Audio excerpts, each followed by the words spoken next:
Painkiller already, episode 383 with our guest, Mr. Metokur, Kyle.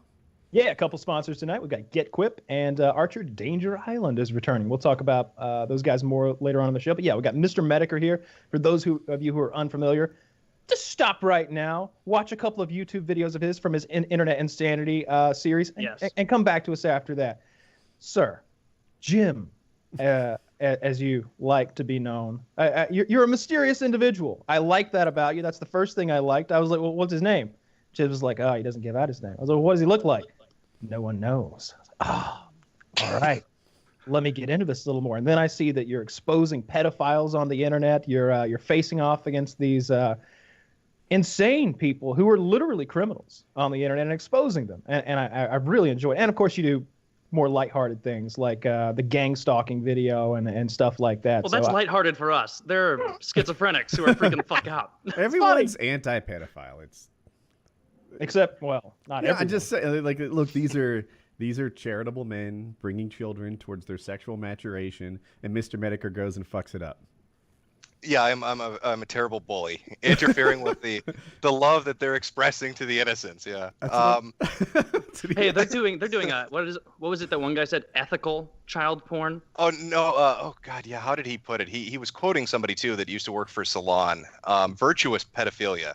I don't like that. What kind of gymnastics do you have to be involved in to convince yourself? Or rather, what kind of a fucked up crowd do you have to like roll with that you're tossing this idea around over a couple beers and you're like, yeah, people will buy that.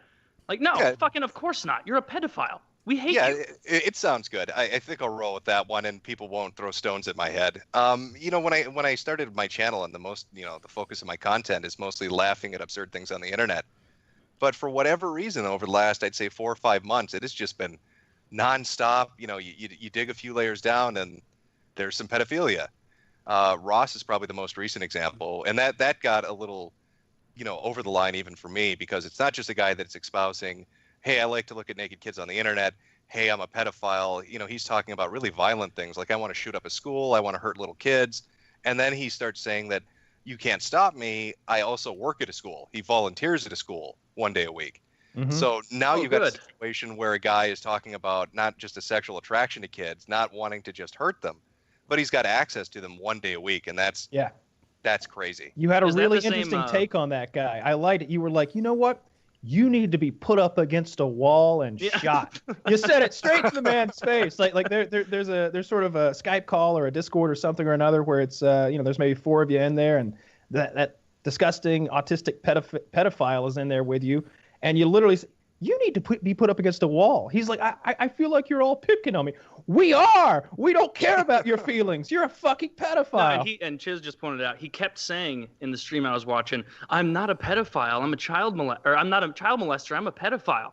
And it's like, only a pedophile could think that this is some get out of jail free card. It's like, no, you want to fuck children. Can you just catch up a little bit? That's enough. Oh, yes. Is he saying that is the guy's defense that he doesn't actually do anything, he just fantasizes? Is that what he's saying? Well, I can give you kind of the basic rundown. Yeah. I ran into this guy about 7 months ago, and it was by pure happenstance. I just was looking through live streams. YouTube has that feature. You can kind of go through stuff.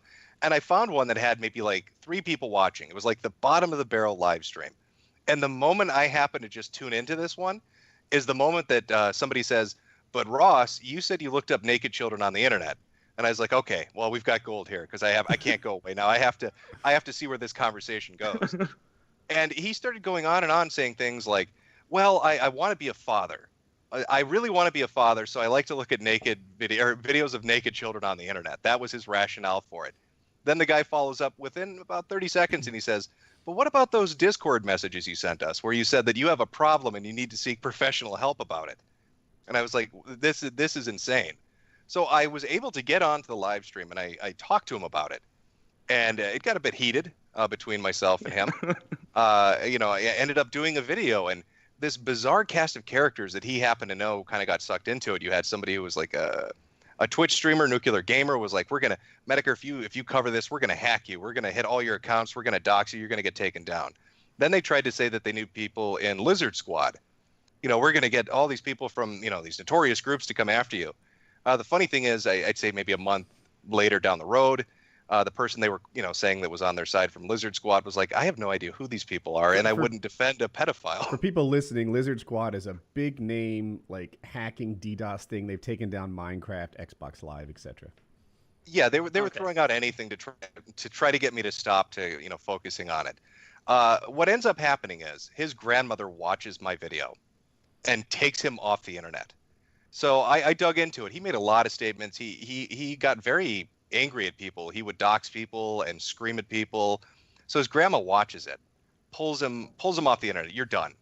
Now, what I didn't know between that first video and this most recent occurrence was he got, this is alleged, I can't verify it, but people who said they were in contact with his family said that he freaked out so badly he sent his grandfather into like a panic attack that triggered a heart attack. This guy about 25 years old, maybe? Yeah, he's about 22, 23 years old. Okay. So the grandmother's like, that's it, you're gone. You're out of this house. We're not going to take care of you anymore. This is too far over the line. They put him into a halfway house or to some kind of rehab, autist house. I don't know what it is exactly. And the minute he gets in there, he takes the money he had saved up and he buys a smartphone, and he's right back on the internet doing the exact same thing again. I can do whatever I want. Nobody can stop me. And it comes out that, he's telling people that he's working at a school in his area, that he has access to kids, and that, he's not just watching videos of naked children anymore. He's outright saying, I'm a pedophile. I'm a virtuous pedophile. And you left out the bloodlust part. And I'd never heard anyone use the phrase bloodlust, especially not to describe themselves. He says he has bloodlust. And I believe what he's inferring with that is that he is addicted to sort of the idea of inflicting extreme bodily harm on others. He wants to injure and maim and hurt other Not people. just others, children too. Well, there was actually, one phrase where he's like, I want to kick a kid to death or some ridiculous shit. Well, Jim asked him that. He was like, well, you could hurt these kids. He's like, I wouldn't hurt the kids. They're far too fragile. It was almost like they weren't enough. I'm not sure if they weren't enough challenge to him. Like he wanted something that he could really inflict a lot of pain into. He's a pretty swole pedophile. Yeah. It's disturbing. It's crazy. It's one of those lines. I mean, yeah, I ended up getting very heated with the guy, but I mean, that's one of those lines for me. I think that's a line for a lot of people.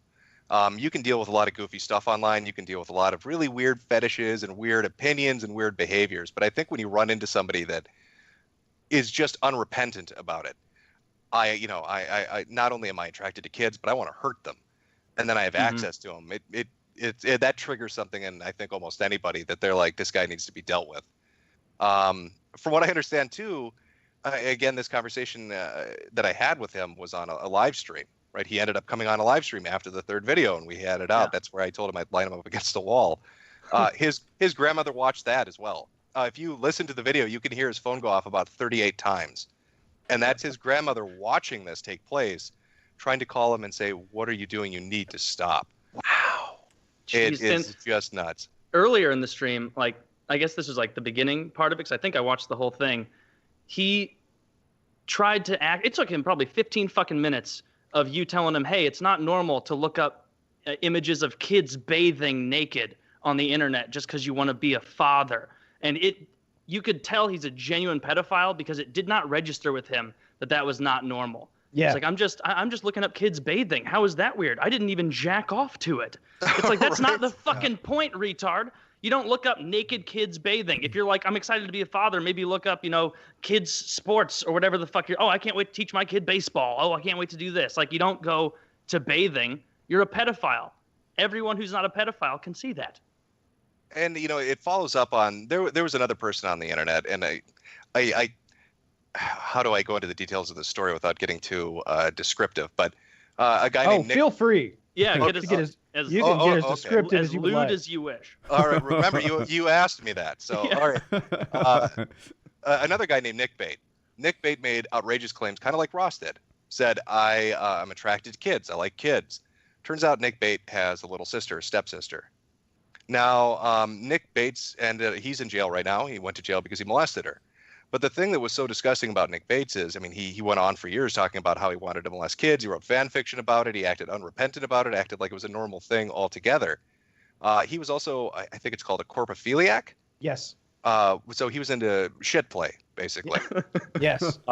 when he ended up getting contacted by law enforcement, he thought he had the brilliant idea that the best way to prove to the judge that he wasn't a pedophile was to send a video of him masturbating with a piece of shit and say, see, this is how I get my rocks off. Clearly, I can't molest children. I want to play with poop. Solid logic. If you jack off with shit, you must have quit. Right. So it's that mindset. It's like they don't understand that there's something off, right? It's like they can't see it themselves. Kind of going back to your point of when he's talking about I'm looking up kids naked in the bathtub. It's like they just it's right there, but they can't grasp onto it. But with Nick Bates, nobody took him seriously, and eventually he did do something with a kid. With Ross coming out and saying I have access to kids, that kind of fucked me up a little bit, made me angry because I don't want to read a story 5 months from now where this guy's doing something. Why do you think pedophilia is so prevalent? From the outside, I think most of us see it as a very rare occurrence. Because in our day-to-day lives, we don't meet a single individual who is a pedophile. And of course, you wouldn't, because if you are a pedophile and you're sane, see, I think that's the key takeaway here. I think is this: the people that are easily discovered as pedophiles aren't all there to begin with. They have a whole host of other things wrong with them. Like both of these individuals aren't all there. They're no good at covering up their desires for children. But I think that pedophilia is rampant. I'm always reading on Reddit about a cell of of men getting shut down who are trading pictures or images or videos. I'm always hearing about like international and I'm hearing about like politicians and all these like secret organizations, and they make it seem like there is an underground enormous group of pedophiles, of pedophile rings. Are these people getting caught, especially ones live streaming their pedo instincts, crying for help? Do they recognize the problem on some level? Not these particular two guys. They were almost doing it to show they could. It seemed like, where it's like, I can get away with this. I can say whatever I want. Oh, I want to do this, that, and the other thing. Nobody's going to stop me. And it was like, okay, this is a dangerous kind of person to be out there, because they will eventually do it. It's not, oh, I'm a virtuous pedophile. I only looked at CP once or twice. It's like, well, you went back again, didn't you? You're going to do something. And they also weren't socially evolved enough, these two individuals in particular, to even know that they were really stepping that far out of bounds, it seemed, because they were like, hey, no big deal. I just write a little fan fiction. No big deal. I just wrote, some text messages. Yeah, I guess I mentioned that my 8-year-old half sister has acne on her boobs and that it kind of looks like nipples and I want to lick them. But hey, that's normal, right? I mean, it's fan fiction. Those are pictures of me cross-dressing, and no, I don't ever shower. I pretend to, though, so Granny won't get on my case. It's like, that'll fool. Like that shows the mentality of them.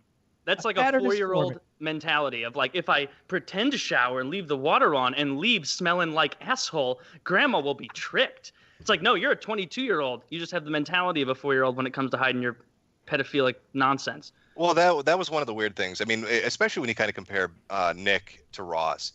Nick is into corpophilia, so I'm sure the smell and the dirtiness of it, never brushed his teeth, never showered. Ross wore diapers till the age of 12.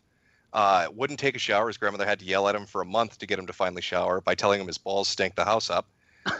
In the halfway house that he's in, they had to have a staff worker wash his ass because he refused to do it. Oh my God! Is this a halfway house for pedophiles? How much is that guy getting paid? I want not enough. As much as I'm enjoying you, Jim, a much better guest, I must admit, would be the man at the halfway house who has to wash that guy's ass. I want him here right now. As soon as the call started, there'd be tears, right? You'd see him welling up in his eyes. You have to keep barging into different rooms. Hey, no Nick Jr. So this guy, it would parental be the control. World's most awful job. Yeah. The one in diapers until 12. He's the same one that doesn't bathe. Is that the deal? I'm mixing up my people. The diaper one, I think, is the bathtub. The guy who was looking up pictures in the bathtub, right, Jim? Yeah. So the diaper guy is Ross. Ross is the one that wore diapers till he was 12. Ross is the one that doesn't bathe. Ross is the one that has to have somebody wipe his ass, and that's the guy who said should get lined up against the wall. Nick, it was just somebody that was into corpophilia, but it's weird how it's kind of similar. It's just dirt, filth, they almost brag about what they're into. This sort of forms a pattern for me, because the individual who refused to wash Do we know if he was molested as a child? No, this is interesting. He claimed that he was abused by his father, right? Yeah. And so people assumed that meant it was sexual molestation. I actually got angry with him about this because it came out later on that he was abused. It was physical abuse. That's why the family. That's why the family split. But he made it seem like he was molested. Like that was his out. Like, oh, see, because I was molested, now I'm molested, and you need to lay off of me. That gives me the excuse for my behavior. I don't know if it's that pedophilia has become more prevalent or if it's just more noticeable because everybody's online now. Yeah. And so you can kind of see what was hidden before because it's just presented out in the open. So an interesting scenario that comes to mind for me, like I knew a girl who had a friend who was also a female, and she had been molested by her father when she was very young. And as a result, she didn't bathe anymore. As an adult, she no longer bathed, and she would stay filthy all the time. Now, the reason she did this was it had become a defensive mechanism for her as a preteen to prevent her father from molesting her. Yeah, I've seen Oz. I guess it's a bit like that as well. But this is literally like a coping mechanism that she had fallen into, was becoming filthy and smelly so that her father wouldn't molest her. And it makes me just wonder now that I think about this individual, not to really give him it. If he hears this, he's gonna be like, oh yeah, all right, yeah, that's what happened. Yeah, that's what happened. that ship has fucking sailed for that guy. But like, I think wearing diapers up until you're like 13 or 12 or whatever it is, that's sometimes indicative of having been molested as a kid, isn't it? Like bedwetting until an older age. Not that any of this excuses it, but it's just curious. Well, I know he's claimed that he had mental issues, and I think that's pretty obvious when you're listening to the guy. Aside from just like autism, we're not just talking like autism or Asperger's or something like that. He told multiple friends, and this is consistent throughout the years, that he had a form of schizophrenia. I don't remember my like entry-level intro psych classes and stuff, but I vaguely remember that there were two types of that, and one was more of an internal type, and people with schizophrenia could be prone to not wanting to wash. They were kind of introverted. They could fall into like deep depressions. So I mean, maybe that's like an affect of that. Maybe that's part of it. But he tried to grab anything he could, and he was using I can't remember the guy's name, but the virtuous pedophile thing came from a salon writer who wrote all these articles saying, I'm not a monster, I'm a pedophile. But then it turns out that, okay, you are a bit of a monster because you're more than just a pedophile. You're getting into some things that are pretty underhanded. Salon pulled the articles because of it. And that's the guy Ross is going to. He was holding him up as a prime example of a virtuous pedophile. Somebody afflicted, but he's a good guy, but turns out he's not a good guy. Who could have seen that coming? I know, it's a shock. Do you mean to imply there are no virtuous pedophiles? That was my next question. I wanted to poll the group here. Do we think that there can be a virtuous pedophile? I think there can be. No. So here's my thing. I think there are people who feel a pull to maybe a drug they used to be addicted to, right? There are ex-alcoholics, right? People who are like, man, this is the kind of situation where I would have drank before, but I know what happens, and that's not for me anymore. I think there are people who do that with all kinds of drugs. I imagine there are people who feel the pull towards pedophile and just say, no, like, I get how hot 4-year-olds are, but it's not for me. I feel like it's almost a layer deeper, though, because you may have a predisposition for alcoholism, but it's still like a choice you're making, like to get into it.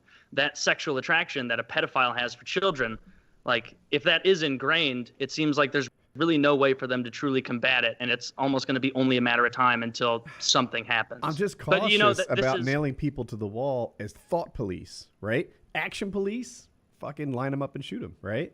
But thought police, is that against the law? Would you want one of these recovering pedophiles in your neighborhood, at your child's school? Like what if he's at parkour with Colin, and he's the one who grabs the kids by their waist and gives them a little boost so they can make the jumps? Is he a good waist grabber? I don't know. I bet he's a great. You can see his fingers trembling he's been with thinking excitement. about it every night for months. He's got an emergency Tate move just in case he doesn't make it. I don't like how the instructor has to go sit down after every time he helps. No, I guess it sounds like this guy needs to be institutionalized, right? From what I'm hearing, he hasn't done anything bad, but he's really headed down the wrong road. And yeah, he's throwing up every red flag you can. I do kind of tend to agree with you about the thought police thing. I mean, we're talking about two individuals. Like with Nick, that was somebody who definitely acted on it. Ross is somebody that's almost guaranteeing that he's going to act on it by making statements about wanting to hurt kids. Are there virtuous pedophiles? I mean, I'm sure there are people out there that have all sorts of really negative aspects of who they are that try their hardest to fight against them. I'm sure there are people that probably take it to the limit, people that get chemically castrated, people that do whatever they think they need to do to prevent themselves from hurting somebody else. But Ross is definitely not one of them. I think this guy is dangerous. I know people have contacted the police department. I called up a non-emergency number to report him. People have talked to different sheriff's department because one of the issues is, where is he exactly? You kind of had a general idea of where he is, but you don't know exactly where he is, and how do you alert who you need to alert? People try dropping tips to the FBI. People talk to his family.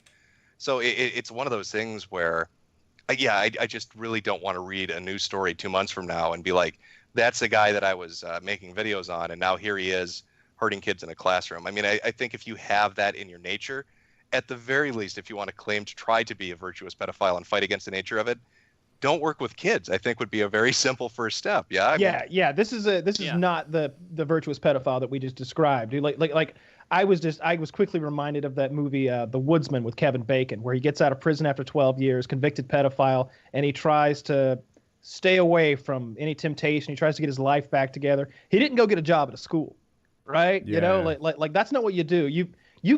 This man should be putting himself in an environment that is completely free of children, where children aren't even allowed. A nursing home.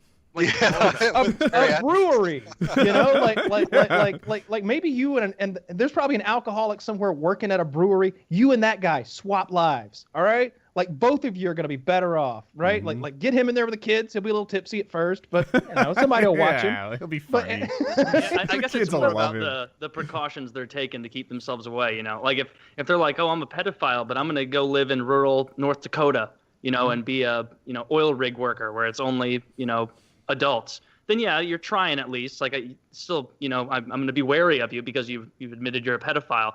But if you're like, oh, I'm recovering, I don't work at a school or anything, I work at a bank, and it's like, oh, you live 3 miles from an elementary school, like that you shouldn't be able to do that. Yeah, you don't want to be driving through school zones and stuff. Like if I were afflicted with something like that, I would have to. Speed limit's 20, not 3. Just driving slowly. I feel you like dropped your ball. The only truly virtuous pedophiles are the ones who take the route of either chemical castration. Jesus, Taylor, there's another option: chemical castration, or they do literally put themselves in a position where there just aren't any children. Off the top of my head, I can't think of one. An oil rig in North Dakota seems to get the job done, honestly. But how long is it before like the boss's daughter comes to visit or something like that? And you're, I don't know. It seems like too much money. They're going to be popping up Chuck E. Cheese franchises around, getting too confident. Having a pedophile on your workforce or in your life seems like befriending someone who has a cougar as a pet. Like, oh yeah, he's friendly with me. Well, the first time your girlfriend comes over and she's wearing the wrong perfume, she's going to need a face transplant, right? Like, it's not worth the risk. Well, and one of the weird things that factors into this, and I did a video on this maybe 3 or so weeks back, was the kerfuffle that happened at Facebook, where they put up a poll asking users, would you be okay if men were asking young girls for erotic pictures? That was somebody in the PR marketing looking to slip that into the survey data.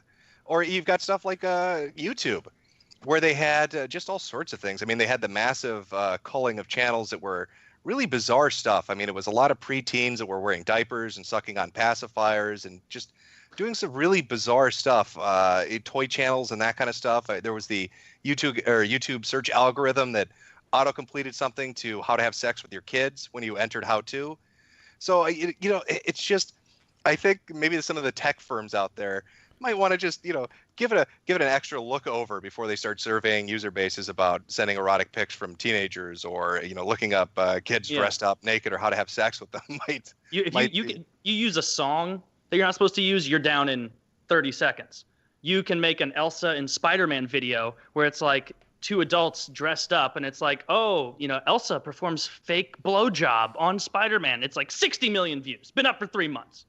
You know, oh, Spider-Man is naughty, gets a spanking from At the least Hulk. 100,000 of those views are me. Then that's still far too many. But yeah, that is a curious trend with the tech world.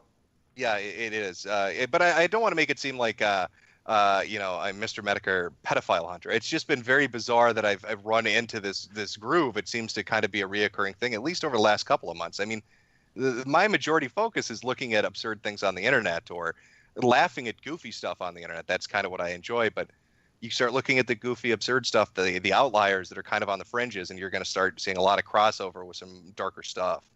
Yeah, especially that recent series you did, Internet Insanity, on Kurt Eichenwald was really interesting in that way, because it was like, and that came out right at the perfect time, because I started following him during the tentacle porn, cartoon porn debacle, because I'm like, this guy's is gonna tweet out something else stupid, like this is too good not to follow.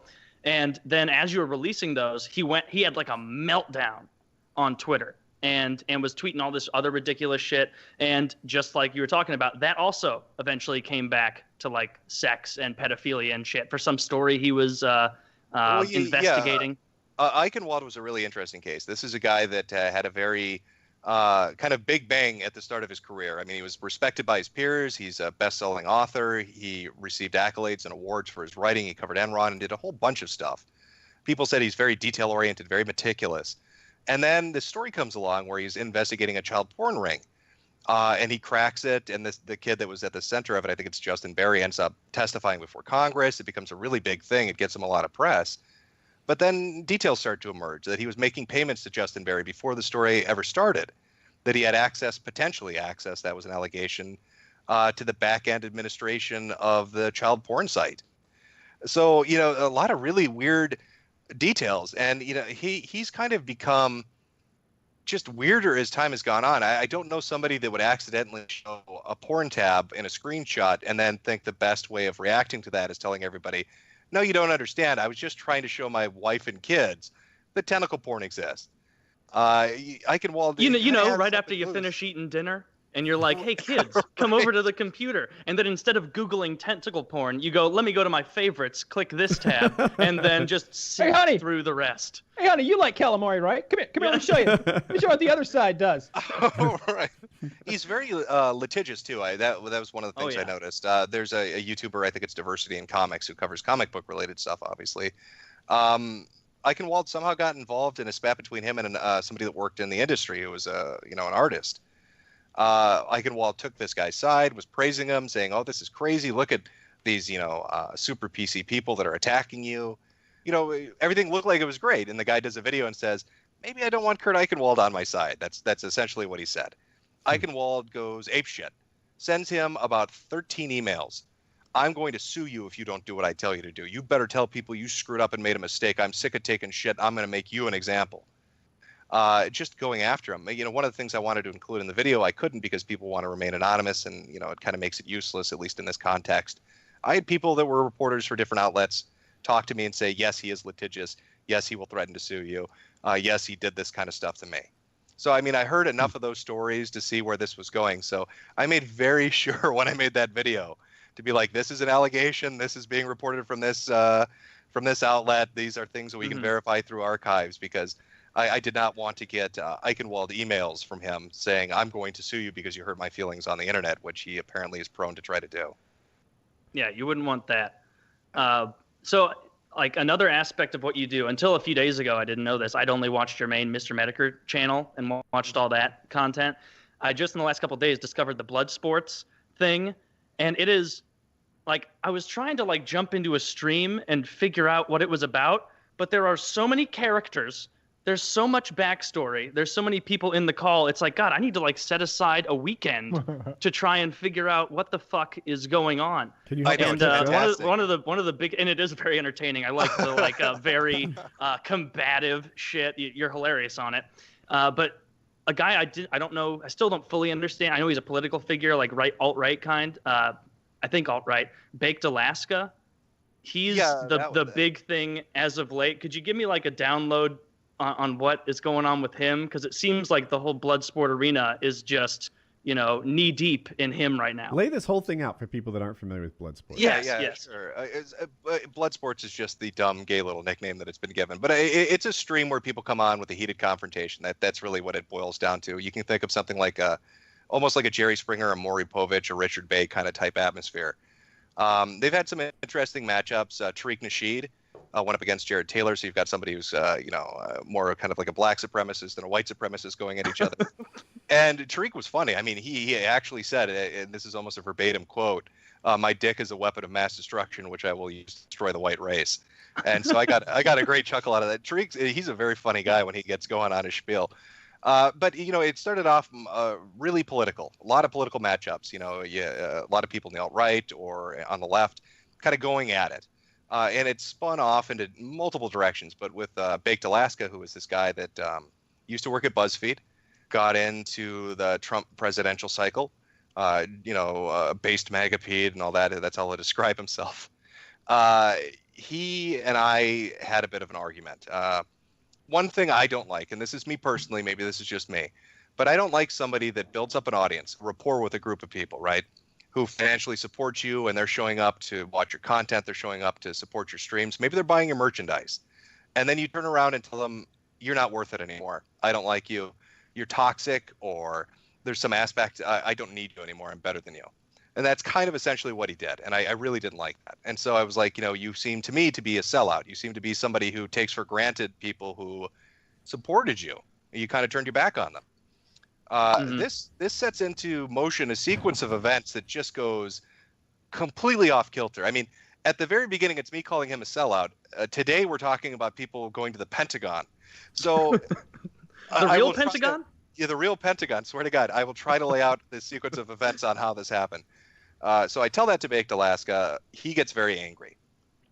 He ends up going on to a stream, a Bloodsport stream called The Morning Kumite, which is hosted by a guy called Tagasa. On there's a streamer, Andy Worski, has his own show. Turns out Andy Worski and Baked Alaska get into an argument. Baked Alaska had him out in California. They're all hanging out and doing stuff. In the middle of the argument, right, Baked Alaska looks at Worski, through the camera and everything and says, "Well, you're a cokehead, Andy. When you came down to California, you wanted me to get you cocaine." And then Andy responds, "Do you want me to tell people where you got it? Do you want me to name the really big streamer who's supplying?" And Baked turns to him and says, "Hey, I have records on my phone of you wanting cocaine. I have records of all of this." So that starts a whole bigger shit show, because now you're talking about, Baked Alaska's in California right now, and I'm not making any allegations. I can only tell you the people he's hanging out with. But he's in California right now trying to do the in real life streaming stuff. And he's hanging out with people like Ice Poseidon. He's hanging out with people like Asian Andy, and doing all of this stuff. So I have no idea who Andy and Baked are referring to, but I have a feeling a lot of people down in California right now aren't too pleased with either of them, because they couldn't keep their business private. So Baked Alaska gets very angry. Andy gets very angry. Baked leaves the stream. Then things start to circulate about there's a secret Discord server being run right now. People are going to get doxxed. People are going to get flagged. And people are saying Baked Alaska's behind it. Well, one of the people presenting the evidence is a guy named Zoom. Zoom says, "I have the evidence. I have emails. I can prove it." He says Baked Alaska was trying to contact a hacker. He was trying to contact a hacker. He was looking for Weave. We intercepted him. I had it sent to me instead. All this funny stuff. Intercepted him. Is this a thing? Intercepted him. What does that mean? They hijack his SIM card? It's all cloak and dagger. It's all cloak and dagger. Apparently, the word was out. He was looking for somebody, and somehow Zoom got in contact with him and said, "Hey, I can do this for you." I am skipping over one part. Let me back up just a tiny bit. After I called Baked to sell out, he had like a 12-hour stream where people were going insane at his house. There seemed to be some festivities going on that might have involved some recreational drugs, let's say. What could cause someone to freak out and overreact in that kind of situation? They don't like what kind of substance? Were they throwing dollies and such? I'll tell you. One of the guys on the stream, right, is mocking chat. "Oh, hey guys, it doesn't matter what you think. It doesn't matter what you say. You can't do shit to us." He accidentally tells people what his name is, and it works.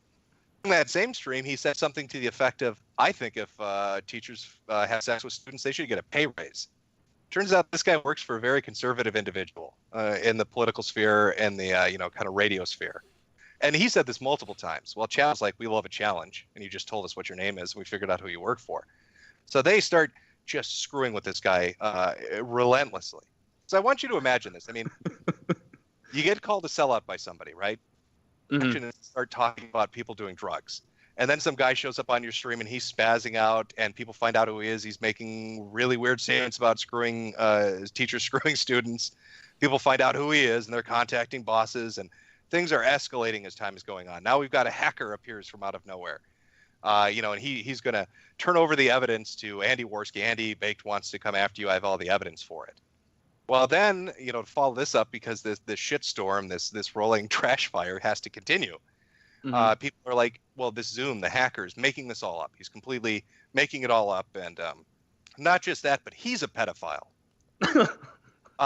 So there was a stream just, I think it was last night or the night before, where they played like 20 minutes of audio with the Zoom guy and a girl that he knew on some site called Blab. Where they're talking about some really outrageous shit, talking about watching child porn together. She says something along the lines of, "You'll never make me come as hard as he did when I was 12." Just lots of really, yeah. Oh, that's some dirty shit. That's some. That reminds me of that. What was that? Christ, was it Fight Club where he? Yes. The I haven't been fucked like that since grade school. Yeah. Helena Bonham Carter said that in bed. She's British though, so to her, she doesn't know what grade school is. She had no idea that meant elementary school. But to sum it up, so people are like, "Oh, well, this guy's a pedophile." Well, his claim was, "No, I'm just trolling. This is how we used to screw with people. We'd go onto streaming sites, make outrageous claims like this, get a large audience watching, and then watch them get angry." So this starts like an inquisition on this stream. They have like 3 hours going. Finally, the girl comes on. Like they're like, "Oh, the girl's going to prove that this is true or not." And she comes on and she's like, "Yeah, we're just fucking around with people."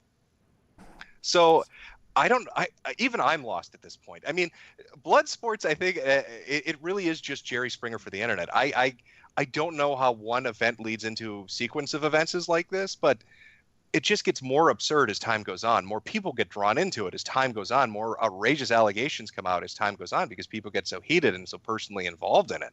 I mean, what started as me saying you are a sellout, Bake, because you're treating your fan base bad, has now ended at super hackers. And the Zoom guy said on the stream, this is how the Pentagon is getting involved apparently, that he had like, he was contracted through the government. He had GS13 pay ranking or something like that. And he was, top secret ranking or something like that. One of the guys watching, well, two of the guys actually, one guy called in, he's from an Australian police department. It's like, I've heard some interesting things here. Maybe we're going to pursue this. I can't say that we have any jurisdiction over you, but I can contact people. And then another guy calls in and says, "I just want you to know this, but I'm in the Navy or whatever. This is my rank, and I'm what's called, I think it was a designated or mandated reporter. And you're claiming that you're contracted through the government. Well, I have a meeting at the Pentagon in a week that's been scheduled for a month. And as a mandated reporter, I have to bring this up because maybe you really are working for the government. And if you're involved in pedophilia, that needs to be dealt with because people are making claims that you're doing some really outrageous shit. Is that I'm going to talk to some general in particular, Mattis? Mad Dog, you know what I'm talking about? Wait, the Secretary of Defense? Yes. He might be Mad full Dog, of we shit. got a pedophile on the Kumite show. Oh God, no! They're there too. I love the Kumite show. Wait till I tell Donald about this. Oh, I fucking love Kumite. I watch it every morning right after Fox and Friends. But yeah, I mean, it could be completely blowing smoke out the ass. But Fake Alaska is a cokehead pedophile.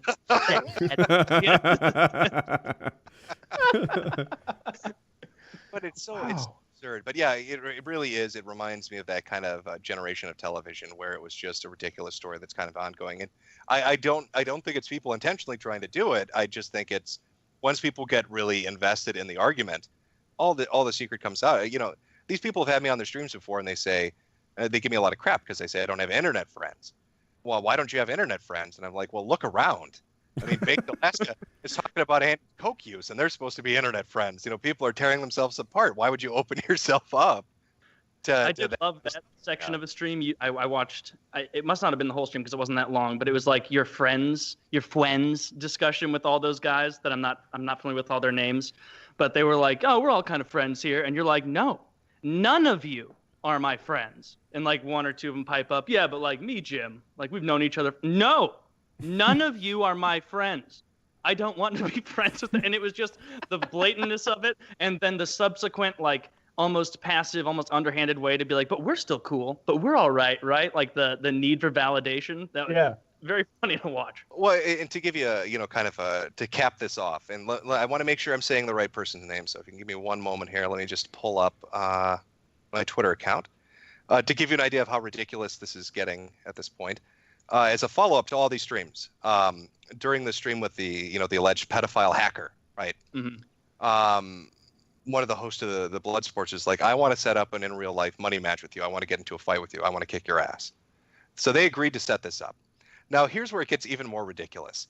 Apparently, I don't know. Do you know somebody? Maybe you're familiar if you watch MMA. Tara LaRosa. Sure, I've rolled with her. What do you would know? Yeah, it wants to get in on this. I used to. So train Tara with her. LaRosa is like, if you're setting up, this is the tweet. Did someone say setting up fights? I like in real life, and I want to play. So I don't know if that means we've got a fucking female MMA fighters showing up for a YouTube fights now, if that's going to be a thing. But that would be great. Woody, Tara LaRosa roughed you up a bit, right? She won. Yeah, I was just starting. I was like a brand new white belt. I had like 70 pounds on her, and she was just so much better. In the transition, she'd always trick me. She's like, I don't know if she won Abu Dhabi, which is like the premier grappling competition on the planet, but she definitely medaled like several times, bronze, silvers, maybe gold. Did you have any like impressive moves against her, or was it just she was doing whatever she wanted? I was really new, and almost to say I was trying to be polite would exaggerate like what I could have done, but I didn't know how to roll with a girl, and nothing went my way. Like you twist the nipples. Yeah. What happens is, like, I don't know, I'd be in her guard and I'd be so much stronger than her that she couldn't pull anything off. And then whatever, like we'd both fall to our side, and all of a sudden she had like an armbar in a way that I didn't see coming.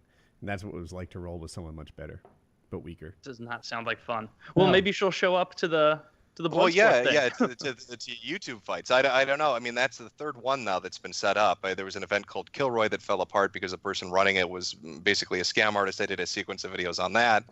And all the YouTube personalities that were going to show up ended up fighting with one another. And all these people were talking about setting up fights. So you had one guy called Coach Red Pill wanted to fight Jeff Holiday, and then another guy, Monday Matt, wanted to fight Johnny Fox. And so I think there, as Ross would put it, some bloodlust there.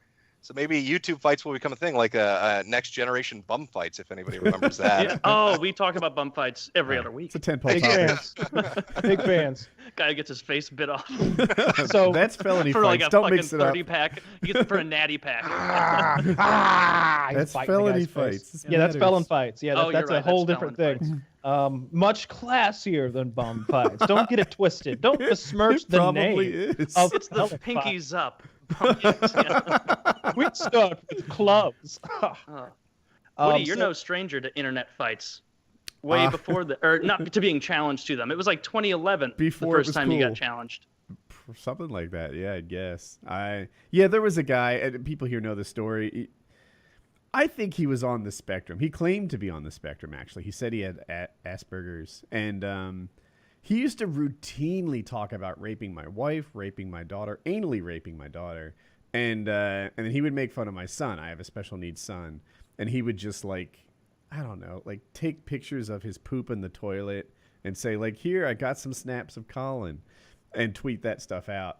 And I mostly looked the other way. I was a much bigger YouTuber than he was, and didn't make sense to punch down constantly. But at one point, he said he was going to beat me up at this gaming convention. And I said, I accept. I'll set it up. And, I got it all arranged. I got my friend is UFC fighter, so we got an octagon lined up, and we were going to go. And then he said he didn't want to fight anymore. So that's all there was. Funny that, isn't it? How it reaches that point, and suddenly they don't want to do it anymore. Suddenly it's a little too real for them. Oh, this got a little bit real. I might get punched. He made a mistake. He said he wanted to kick my ass, and it was like, oh, invitation accepted. I'm totally down. That was the thing that got me to reply, and he looked kind of silly. He was smaller than me too. Yeah, I've long suspected it's hard to get inside the head of one of these insane people from the internet that really doesn't make any sense, even when they're not being silly. They're always kind of just on the edge, or they're not like the rest of us. I always had the suspicion that he was just sort of trolling because he wanted your attention. You know, he wanted, even if your fans were going to tell him, "Oh my God, you're terrible. How dare you say that about Colin? How dare you say that about Woody? Woody's a great guy." It's still views for him, right? Like any attention's good attention as far as someone like that is concerned, perhaps. Yeah. But in any case, I always, even at the time, I was like talking to Woody in private, and I was like, "What are you gonna do? You gonna hurt him?" And Woody's like, "I'm gonna break his fucking arm." Yeah, that was the plan. At the time, I was in pretty good shape, and I had trained a lot, and I was pretty sure that this fight would go any way that I wanted it to go. Yeah. And It would have. yeah. Absolutely. No doubt. So I had decided that an appropriate level of violence would be to break his arm at the elbow. Break his arm at the elbow so that it wouldn't heal right, I believe. That's what would have happened. So Jim, before the show, I know you've been speaking to Chiz a lot on and off throughout the week or so, and you've expressed some interest about our resident peculiar individual, Wings of Redemption. You're interested in perhaps doing some sort of series about him, or at least learning more about him. So if you have any questions. This is a fantastic opportunity for me. I don't know what it is. I'd never heard of him before. But for some reason, it was in my recommended video feed. And so I was like, well, I wonder what this is. It was a compilation video. There are a lot of compilation videos I've come to find out. So I'm watching this video, and I was like, well, how bad could it be? Boy, was I in for a treat. I've never seen a man more miserable with his position in life than Wings of Redemption. It was every video I watched, and I watched maybe 50 of them. Just awestruck. Just awestruck by it. Who says repeatedly the traits that I noticed, maybe it's a gimmick, I don't think it is I hate my life, I fucking hate video games, I hate Call of Duty, I hate Rainbow Six, I need my subs. If I don't get 2 subs this hour, there's going to be hell. You get 3 minutes of commercials. Just watching this go on and on and on, and the weird thing is I can draw 2 comparisons, right? The first is, I think most people would be DSP. I don't think DSP is this bad from what I've been seeing. The other comparison is somebody I knew. Was a really early on kind of big video game YouTuber, Armic21. Armic21 had a large audience, kind of started to fall on hard times, got really angry, did a lot of drunk streams and stuff like that, hated what he was doing. But there is, he's kind of the story of the light at the end of the tunnel. He took a step back. He said, you know what, this is ridiculous. Got a job, got a really nice job, met a girl, fell in love, got married to her. Bought a house, and now he's doing his own thing. He's got a very happy life. Good for him. And so I look at somebody like Wings, who's like, I hate my life. I hate what I do. I don't want to do it anymore. And I'm thinking, well, why are you doing it? Because I know that people can walk away. Oh, go ahead. I'd love to hear this. Wings feels like, because of his weight, right? Wings is a guy who probably can't stand up for more than 60, 90 seconds in a row. That most doors are closed to him. That the only avenue available is streaming games and getting the surgery. So that is his window to normalcy. Oh, the surgery. See, now that's a topic I wanted to touch on, because I get the feeling Wings is the sort of person that's never going to get the surgery. Oh, you're on my side of this bet. Never, ever going to get that surgery. Kyle and I lost this bet, or we're going to lose so it. Yes. Here's my take on it. Wings, he lives in Conway, South Carolina. That's something that he says loud and proud all the time, so it's not like I doxed him. And he rarely leaves his town, right? That's a very uncommon thing for him. He hardly leaves his house, right? Can I interject? I would guess that he has left the town of that he lives in 6 times in his lifetime. I wouldn't bet against that. He's really that much of a recluse? Yes. Not necessarily a recluse, because like I suppose he socializes with a very small group of individuals within his circle. And it's not that he doesn't want to go out to a restaurant with a girl or anything like that. He's a homebody who feels very uncomfortable out of his shell of protection. And his mother is very important to him as sort of a safety blanket figure. She needs to be close by. Yes. Yeah. His family he's super, super tight with, and he's, like Kyle says, he has a little circle of real life friends. They come and go and leave the show, but he's just not an explorer. He's the opposite of an explorer. He very much leaves his comfort zone the minute he leaves practically his block. Well, So- could you call it exploration though? Just going out to the local grocery store. I mean, He that's would. making it sound like some grandiose adventure he's going on. It's like an everyday thing. Every You human should being have- has to do. So I, just to give like the broad strokes of this gentleman, he was quite big in the days of Call of Duty commentary. I don't know. Are you familiar with Call of Duty commentaries and Yeah. what a big scene that was at one point? He was one of the first, and I mean like one of the first 25 people on the planet who did it. And at that time, it really didn't matter about the quality of your content as much as it did the quantity of your content, because there was a limited supply of it out there. Today, you can go on YouTube and find endless hours and hours of this stuff. But back then, especially if you wanted late-breaking, newest COD content, there were only a handful of guys who were doing it, and he was one of them. And so he became quite big in that sphere. He was making... At the time, he was making much more money than Woody or I. Woody and I we'd count up our money that we had earned at the end of the month and be like, man, maybe I'll earn this much by the end of the year. It's like, holy shit. $5,000 a year. Yeah, it was like, stuff like that. It's like, this is a fun hobby. I basically get my video games for free, sort of thing that we were doing. Wings was making $10,000 a month at this early juncture, and we were blown away by it.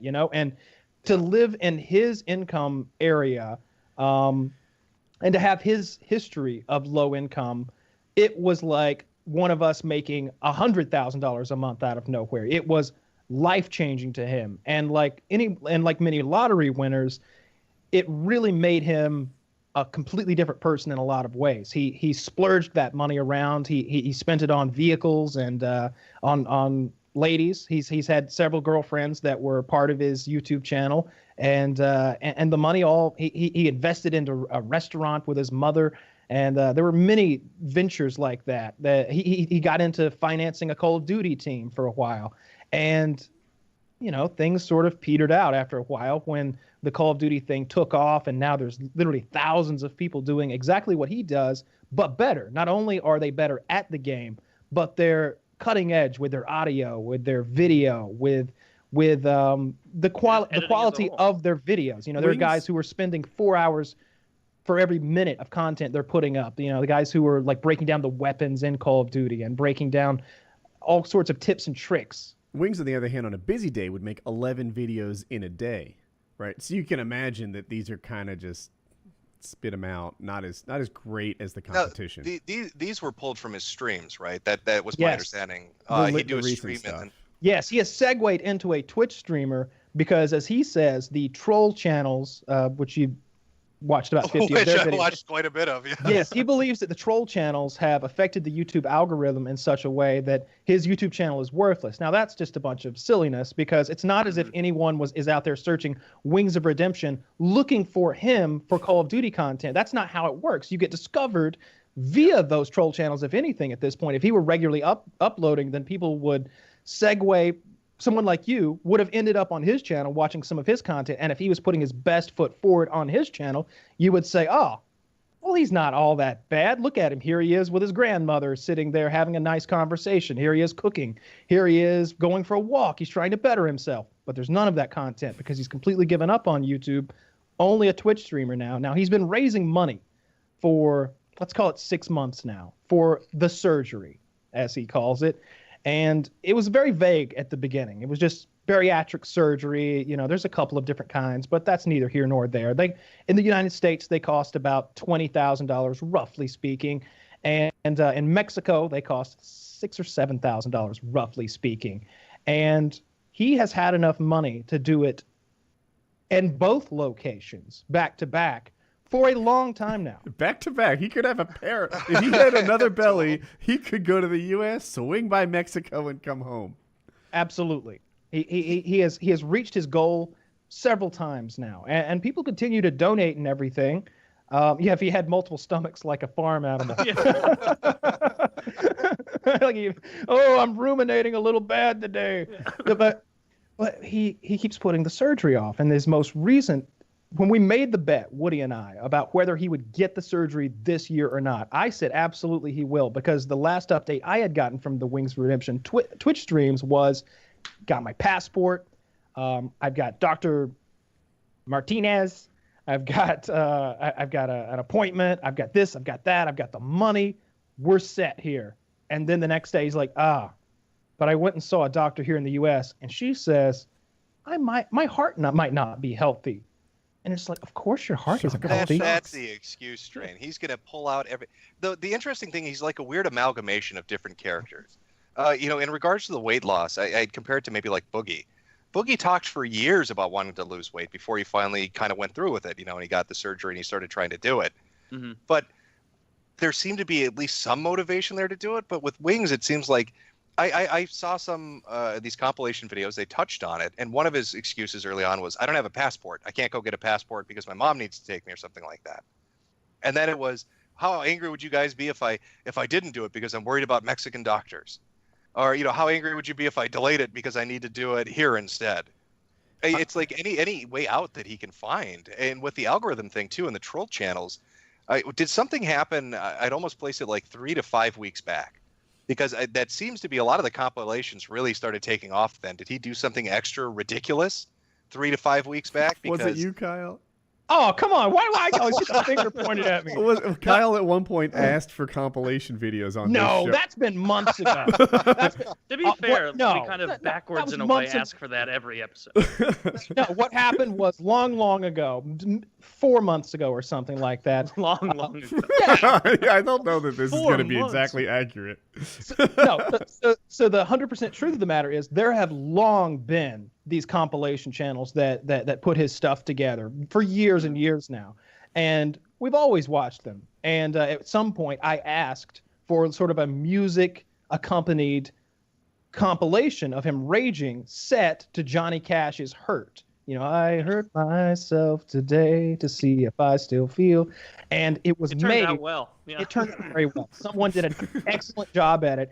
And, music videos are the biggest thing on YouTube because they're so rewatchable. They're so catchy. They draw you in, and music speaks to the soul. And when the images accompanying that music match it so well, it just went off. And so from there, a lot of people kind of got into the idea of making these compilations, and that spurred on a couple more channels. But the thing is, he fuels the fire. Like if there's no coal to stoke that engine, then it just dies out, right? Like if he's just a normal human being, then there is no content to. This is why I object to the troll channel thing, right? Like one thing Wings of Redemption did to me is he lied about some charity that I had done. I did this thing a long time ago called King of the Web. There was $7,000. I won, and I donated 100% of it to charity. And then, and by the way, like in real time, I put the check in an envelope, mailed it on camera. I did it. I got like shirts and thank you letters from them. It was real. Wings of Redemption told this guy Holiday Doc that it wasn't real, that it was all a scam to make money, that I was keeping it. I made a video saying, "Hey, vote for me on King of the Web. I'll put the money towards this charity to write love on our arms." And Wings said I made more money off of that video than the $7,000 I would have made from King of the Web. As if I make like $8,000 a video? That's outrageous. Was that a 15 million view video? No, it was just all untrue. It was a lie. That's a troll, right? When people talk shit about you and make things up and it gets believed and it tarnishes your name, like what Wings of Redemption does to me is troll video shit.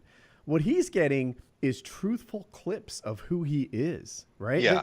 I think there's years of difference between like trolling and lying and, there used to be all kinds of videos about me saying I was a pedophile and this and that.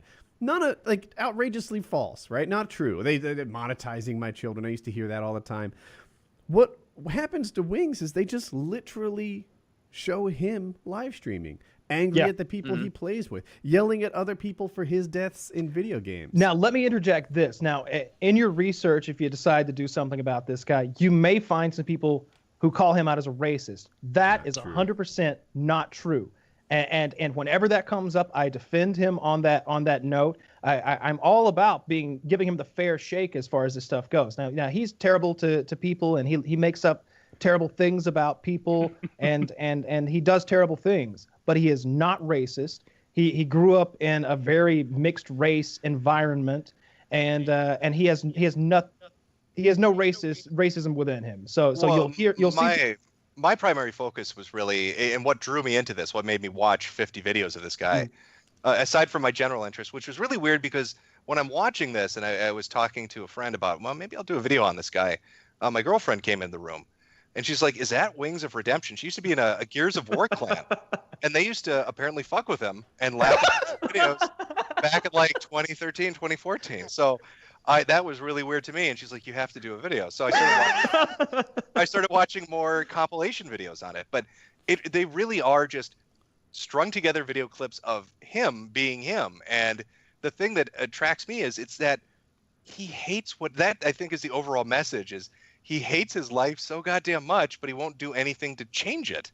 He's not brave. The core of Wings of Redemption is this is going to sound meaner than I'm targeting, but he's actually a coward, right?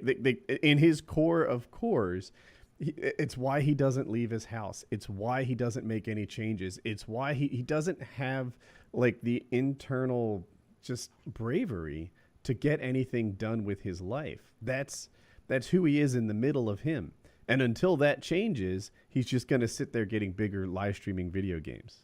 No, he has made some Jim moves, has though. to hear about the opportunity that Kyle gave very benevolently for Wings to change his life. Go ahead and take it from here, Kyle. You know the tale. So we're always throwing around fun ideas on this show about things we can do outside the show in real life and such. And people like sometimes will accuse us of like never doing them. And there has been some ideas that just didn't come to fruition. They're not completely wrong. Well, sometimes they're just not practical. Sometimes we're like, that's going to cause a legal issue. I can't fight insects in my house. That might be we can't do that. Plus, my roommate doesn't want there to be giant bugs in my house or something like that. But one episode, I threw this at Wings because he was bemoaning his station in life. Sure, and I said, look, man, come to my house. We'll do a fucking month-long boot camp. We'll get the fans behind it. We'll do a Kickstarter to get you like fitness gear, supplies. We'll film the entire thing. We'll make posters. We'll make coffee mugs. We'll get like a big viewership. Not only will this revive your body, it'll revive your YouTube channel. This will be amazing. Come to my house. I'll take a month out of my schedule. I will devote it to you. We'll do this thing together. It'll be fun. I sort of half-heartedly meant it. I didn't really expect him to ever say yes because of all the things that we told you so far. He doesn't get out of his bubble too much. And then the man said yes. He took you up on it. He took me up on it. Took you up on the offer. And so that night I was taking a shower in my shower after the show and I was washing my hair and I bumped my elbow on the shower wall and I was like, God, this shower is a little narrow. And then it occurred to me, Wings of Redemption could not fit into my shower. And if he was going to live with me, we would have to put in a new shower. So construction began the next day on a $5,000 shower.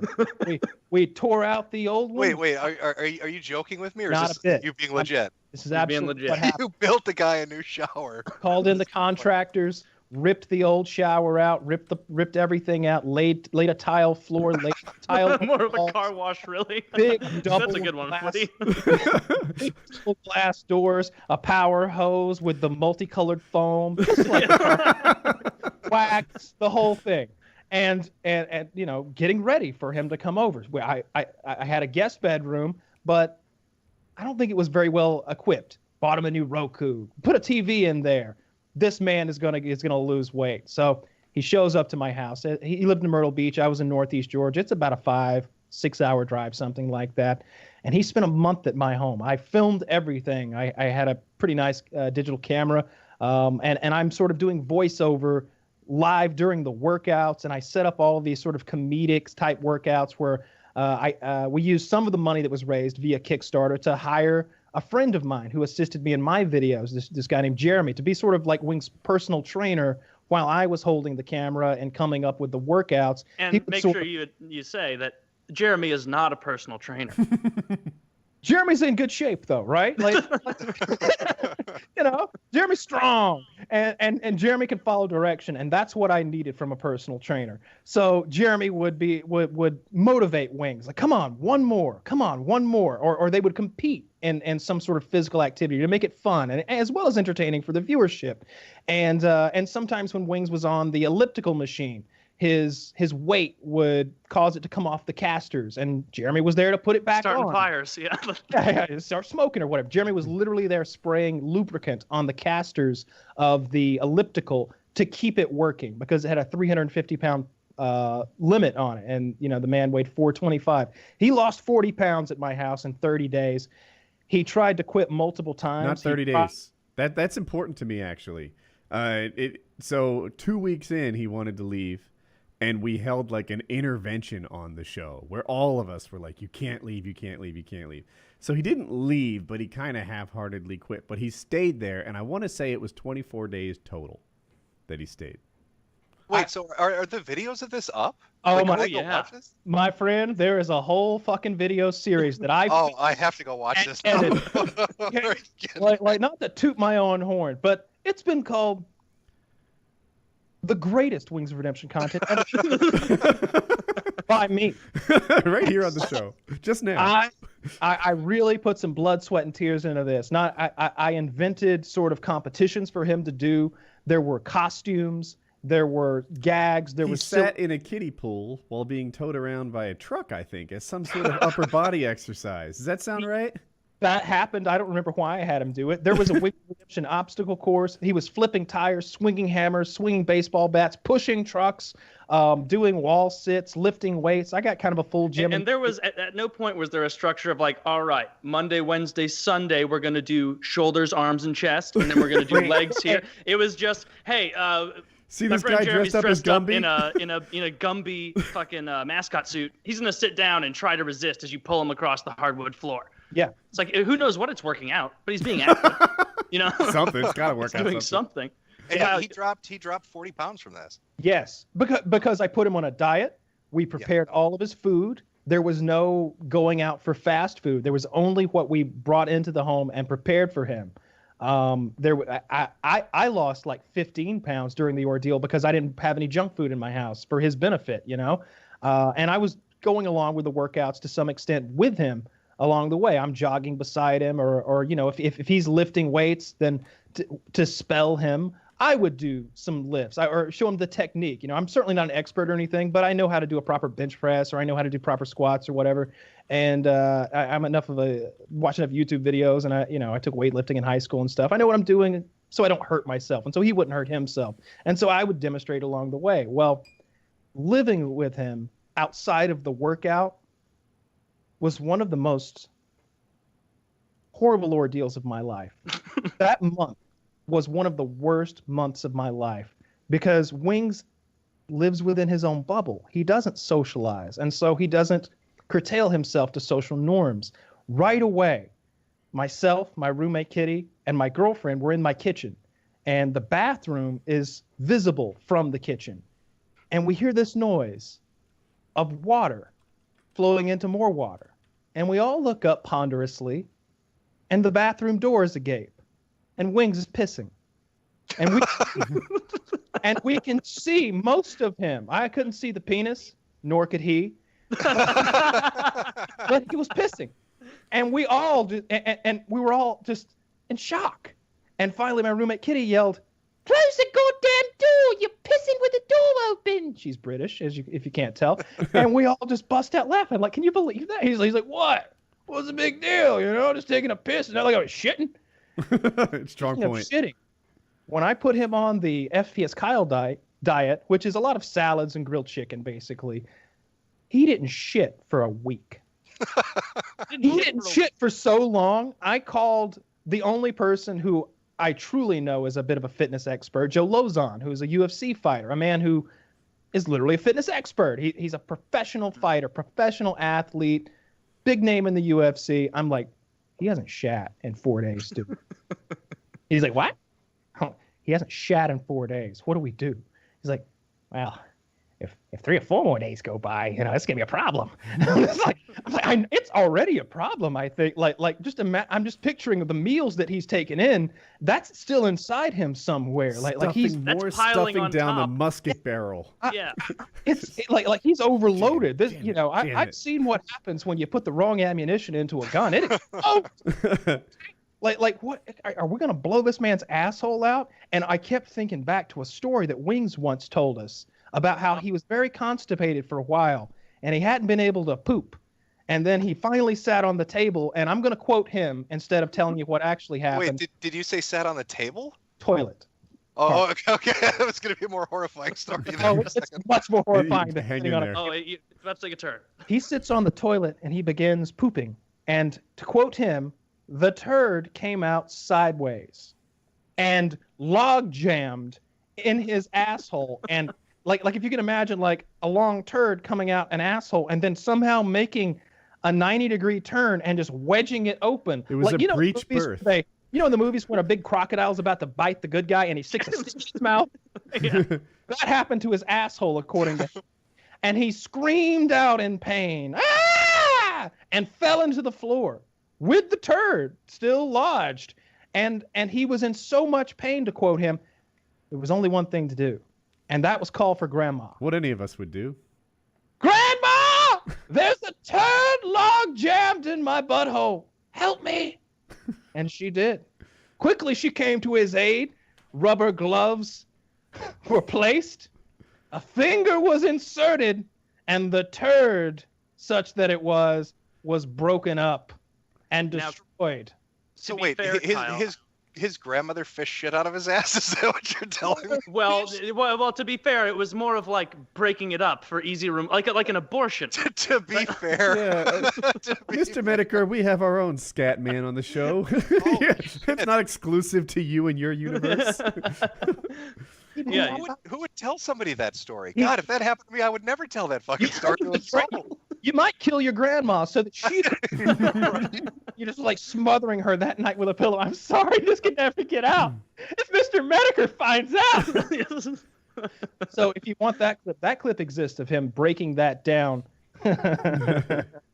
Just breaking down the shit in his asshole. And so that was occurring to me as I pondered over his constipation. And so we're getting him these chia seed drinks from the grocery store, which are supposed to aid in passing, making you regular, making you poop. We're filling his diet with fiber. I believe there was like shredded wheat and chia seed drinks and all of this stuff. And finally, like 7 or 8 days in, I had to replace the toilet, not because anything was wrong with it, but just out of principle. After he left, you knew what happened in there. I knew what had happened there. It was like if your girlfriend told you she'd been in a gangbang. You didn't see it, and there are no visible damages, but you just can't get past it. Yeah. I knew Wings of Redemption had taken a 7-day shit in my toilet, and I couldn't get past that ever again. I couldn't look at that toilet in the face square again and have any respect.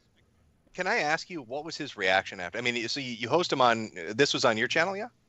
You host. It was on this show. See, that's what he thought. Show.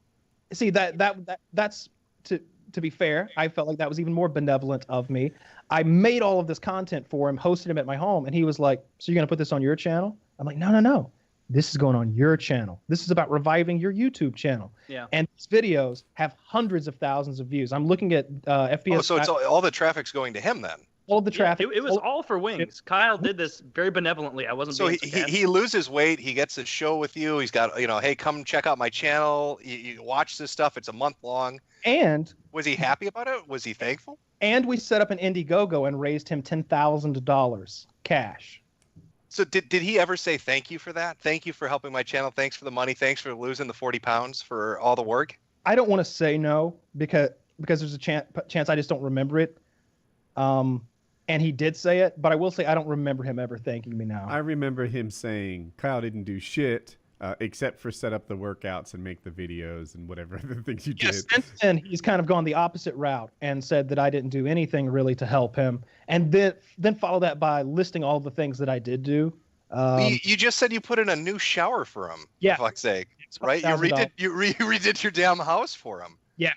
Yeah, absolutely. That's remarkable. And I don't know if I've ever said this, but the first night he broke the bed in the room. It wasn't a bed, to be fair. It was a futon because it was a guest bedroom, and I had never had a guest in there before. And so there was a futon, a couch that folds out into a bed. Mm-hmm. And I had slept on it once before. Like I was like, let's break this in. And I fucked my girlfriend on it, and it wasn't bad. It was pretty comfy. He broke it immediately. It was a $400 futon, and so I also went out and bought him a bed and box springs to sleep on during the duration. That was probably another $500 or $600. $5,000, a month of time, a bed, Yeah. Like, you definitely did a lot.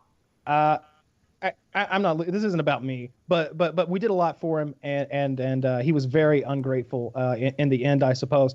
Living with him was a nightmare, though. He played music all night. He brought his own speakers with him instead of headphones, and he played really high bass music, like thumping.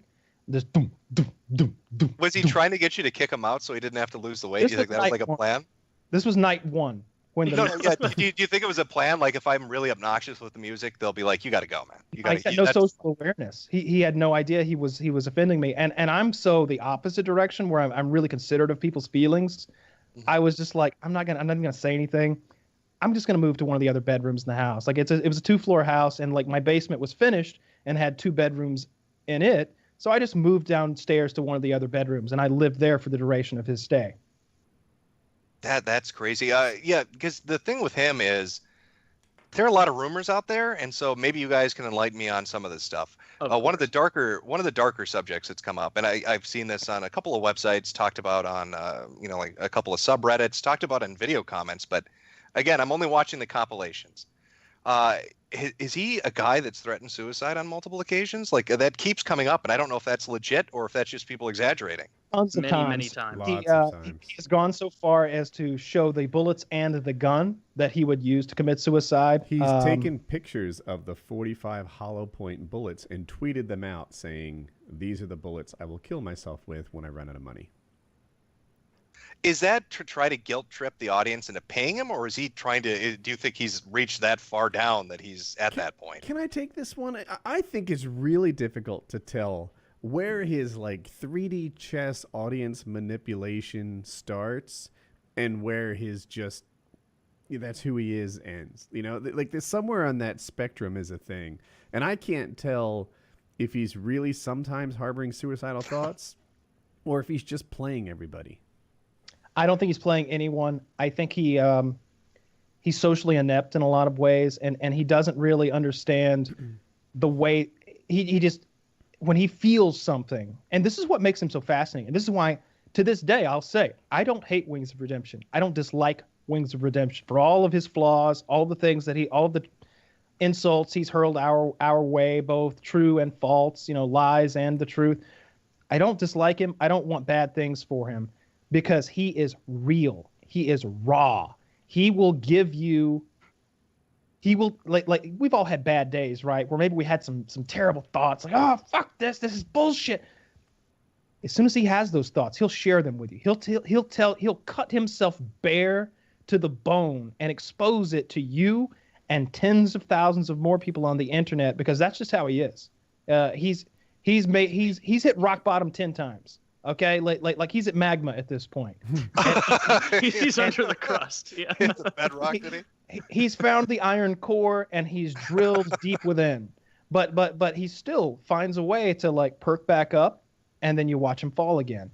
To speak to his sort of social ineptness or whatever you want to call it, some people call it social retardation. The first time you met my girlfriend at the time, she knew all about Wings of Redemption. She had gotten her friends watching him. It interested me when you said that your girlfriend was familiar with him, because my girlfriend's girlfriends were familiar with him. They were fascinated by watching the compilations, the music videos and stuff, which existed back then. This is 4 years ago.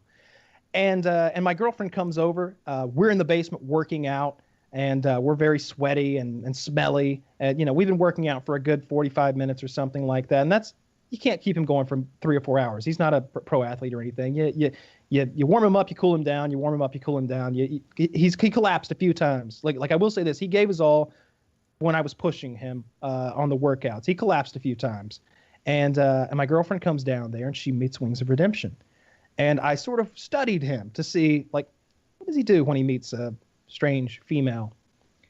He pulls his shirt up, exposes his enormous belly. And he says, "This is my MRSA scar. See here?" And he's got, because I believe MRSA, I think it's an acronym, right? Isn't it like a staph infection? It's a staph infection. Oh yeah, you're talking about, that's a really nasty one from hospitals, isn't it? Oh, so yeah. he got a MRSA infection in one of his folds, and yeah, and at first he thought it was a pimple, so I believe he was trying to pop it or something like that. which made it much worse. I think it sort of inflamed it, and so it got to the point where like he couldn't really move around very well because of the extreme pain that he was feeling in this fold over here on his belly, and this is also a YouTube video. If you're taking notes and you're looking for content. Oh no, I am taking notes. Trust me, I'm taking very detailed notes. He went. Chiz just linked it there for you. He went to the doctor, so if you can call it that, and they lanced his MRSA infection, drained it, and the smell. This is what the doctors and nurses were saying. The smell was so bad they had to open the door. They opened the door to the operating room to the outside. There's just a field back there to let the stink out. And this is all filmed, and it's draining this dark blood with like full of, red blood cells, I guess. Congealed, Yeah. It's quite bad. So like the first thing he did when he met my girlfriend was show her that scar because I don't know why. It was bizarre. Because the women love it. I mean, who doesn't want to look at a MRSA scar? Chicks dig scars, man. I feel like he had heard that at some point. Like, you're lucky she stayed with you after that. Yeah, I know. He can survive. I'd have upgraded right on the spot if Wing showed me his scar. She's like, Kyle, I got to say, I think I'm going back to Myrtle Beach with Big Boy over there. I'm leaving you in the dust. Can I ask you about the ham thing? The ham thing? When I watched maybe you've noticed this, maybe you haven't. When I watched the compilation, right? A lot of comments and focusing on a clip saying, "Why does he keep smelling his hand?" So you know how? Oh, you have a story for this. You know how like frat boys will like finger a chick and they'll be like, "Bro, smell my finger," and they sort of like relive the thrill of fingering a chick by smelling their own finger. He does that with food. No, I'm making that up. That's just something mean I made up once. See, now that's just a joke. What's actually happening is he has a tick where he like does something weird with his nose and like does this or something. He's not really smelling his fingers. That's them trolling him because they know he'll respond to it over and over. Just like I think the tick's getting worse because the funny thing is I watched these compilations and I thought to myself, well, maybe he's not really this bad. I'll go watch him on Twitch. And I swear to God, the 5 minutes of him that I watched is every compilation video. First, it was him saying, "I hate this game. This game is stupid." And then he smelled his fingers, and the chat was like, "Oh, he's doing it again." And then he's like, and then he starts talking about his sub loss. And it was ticking every box that every compilation video had done, and it was a random stream. I just picked it out of the blue to watch. That's why I prefer the term compilation video to troll video, right? A troll video would be making up lies about him, like he did for me. A compilation video just accurately represents what Wings has been doing lately. Well, that's why they're able to pump that content, those compilation channels can pump it out so quick. It's because they're not curating a huge amount of content. They're going, oh, look, a stream from today. Boom, 4 more videos. Because they're really just kind of accurately representing it. I'm sure. Save that money? Is this the one from today? Yeah, this is Take That Money. And it's to that Little Dicky song, Save That Money. Save that money. Gonna save that money. Except this is Take That Money. Okay? Like there are there's different grades to this stuff. There's our favorite one is I know it. It's Mr. Big Guy. Okay, and it's to the beat of It's Mr. a Beatles song, Mr. Blue Sky, I think, or something like that. I don't think it's the Beatles. But it's Mr. Blue Sky. And it's to that, and it is high quality. Is this one we want to watch with Jim? Oh, we can't because the music. Oh, it's got music in it. Electric Light Orchestra. Yeah. Well, yeah, I'll be checking out. You want to name these videos? I will be checking out each and every one of them. You tell me the name. Yeah, I'll be looking at every single one. Like these are the cornerstones of the Wings of Redemption quadrilogy or whatever. It's must see TV. Like, I'm fascinated by the guy. I have long said that his career shouldn't be piddling around with gaming videos or Twitch content or anything like that.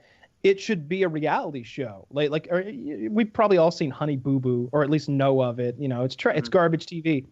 He's so much better. If you think he's interesting, or at least bizarre enough to be fascinating, you should meet his extended family. He kind of reminds me of Bam Margera's uncle. You remember Bam Margera on his MTV? The uncle I'm talking about? Vito? Yeah, Vito, the big guy. Yeah, with the lazy eye, and then he died a few years ago from being so fat. Yeah, Don Vito was a pedophile. Yeah. Was he really? It all comes back. Mr. Metokur. You No, should know. no, I remember him. There was like one really nasty episode where he like had a infected toenail or something, and he's showing it off, and I was like, this guy is just. Why would you do that? And and they were like, he was like dipping it in their shots at a bar or like some shit like that. Awful stuff. Yeah. Oh man, I'm trying to think of more classic Wing stuff. Sex assault on children. Margera 51 was accused of fondling 3 girls during a public appearance at Colorado Mills. They were 13 to 14. He grabbed their breasts and buttocks. And pedophile. God, it keeps coming up. So Wings is obviously much closer to Woody and Kyle because the 3 of them started PKA together. I think if you asked Wings, he would say he started it. I don't have nearly as much exposure to Wings, but I am in the spot that he used to be on this show, and so he does not care for me. And well, that's one thing I wanted to ask, I guess, to get your perspective on this, because I do find this interesting. Mm-hmm. I know he's got a decent sized YouTube channel. He had a following for a while. He had a lot of people watching him because the content was kind of fresh and new, and he was one of the first people there. But it seems like there's like an inverse thing going. Like he was big and now he's dropped, and you guys were kind of smaller and now you've just skyrocketed into doing stuff. Is that am I getting that right, or am I getting this wrong? Because it seems like he had like 200 people watching his stream when I went on there on Twitch. In the middle of he would have definitely had more back in the day. Yeah. Oh yeah. And he drives people away, right? Like he's continuously banning people. That's the thing with him is he's banned so many people. And he doesn't sort of embrace the people who come there for like the show, as it were. Like if he just embraced the character of Wings, then he could be very big. He could have 1,000 people a stream because he routinely gets 600 people in there, and about half of those are there for the rage. He should They're be there Wings the Angry Gamer, right? He should have a bunch of stunt controllers that he tosses at the wall again and again. And yeah, he does that a lot. I in the compilations, it must have been like 10 controllers in total. He maintains that is one stunt controller, and that he doesn't actually break them. He's saying that's a lie. No. That's a lie. His Twitter banner is a broken control. No, he does say it. I'm not saying that you're lying. I'm saying that he is. He broke a controller in the freaking Syndicate 1v1. We've done shows before where he's like, I'm up to 11 Syndicate controllers. 1v1. That's a good Syndicate 1v1. So I don't know. Is that when I think I vaguely know this. Like I said, I'm still kind of like, I've made my way through the compilations. I've had my girlfriend tell me her stories of them laughing at him from back in the day, and I've heard some of the rumors and stuff. Was this the one where he challenged somebody to a 1v1 and then he threw like a shit fit because he lost? Let me lay this one out. It's exactly that. So hit me with the story on this one. We have a guy on our podcast. Wings is one of our hosts at the time. This is maybe 4 years ago. And the guy is known for being the best Call of Duty Zombies player on the planet. And his YouTube channel is kind of skyrocketing, largely because he's so good at Call of Duty Zombies. 6 years ago, Woody. 6 years ago, thank you. Yeah. What Wings doesn't realize is that he's actually good at the multiplayer version of Call of Duty as well. That's what he did before he got famous. Anyway, during the show, for hours and hours, Wings is wildly disrespectful to this guy. Just shutting him down, acting like he's not a gamer. Like, he says that he'd be much better at zombies on his first game. He doesn't even play zombies, but if he were to, he'd be much better than the best player on the planet. He's telling him... And this was not like banter back and forth. It was Tom or Syndicate being very courteous back to Wings being pretty aggressive and rude. Perfect. So he's goading the guy nonstop, basically shitting all over him. Goading implies shitting all over him is better. Goading implies like a level of social sophistication that isn't there. That he doesn't have. Right. So he's just shitting on this guy all show long, and then at one point he challenges him to a 1v1 on Bog.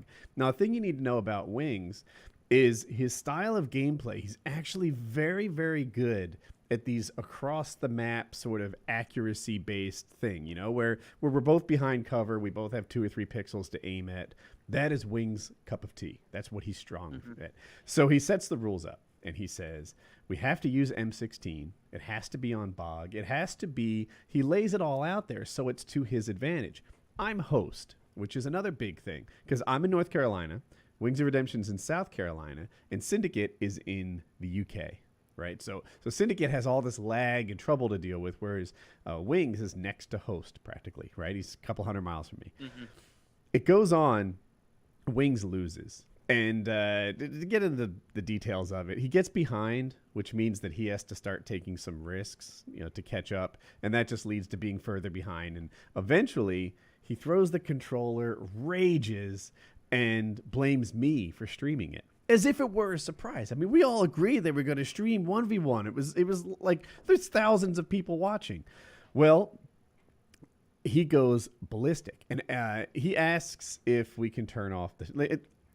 In the aftermath of it, we're all like, it's okay, Wings. Like, I understand this sucks. I've been there. And he's like, what? I don't fucking suck. You shut up, you fucking faggot. To me, right? That's what he's saying. I'm being nice to him. He's cursing me out, calling me a faggot, stuff like that. I try to, change the topic and play 1v1 against a different guy. Let's just put that in the past and move on. He doesn't want that. He wants to end the stream, so we do.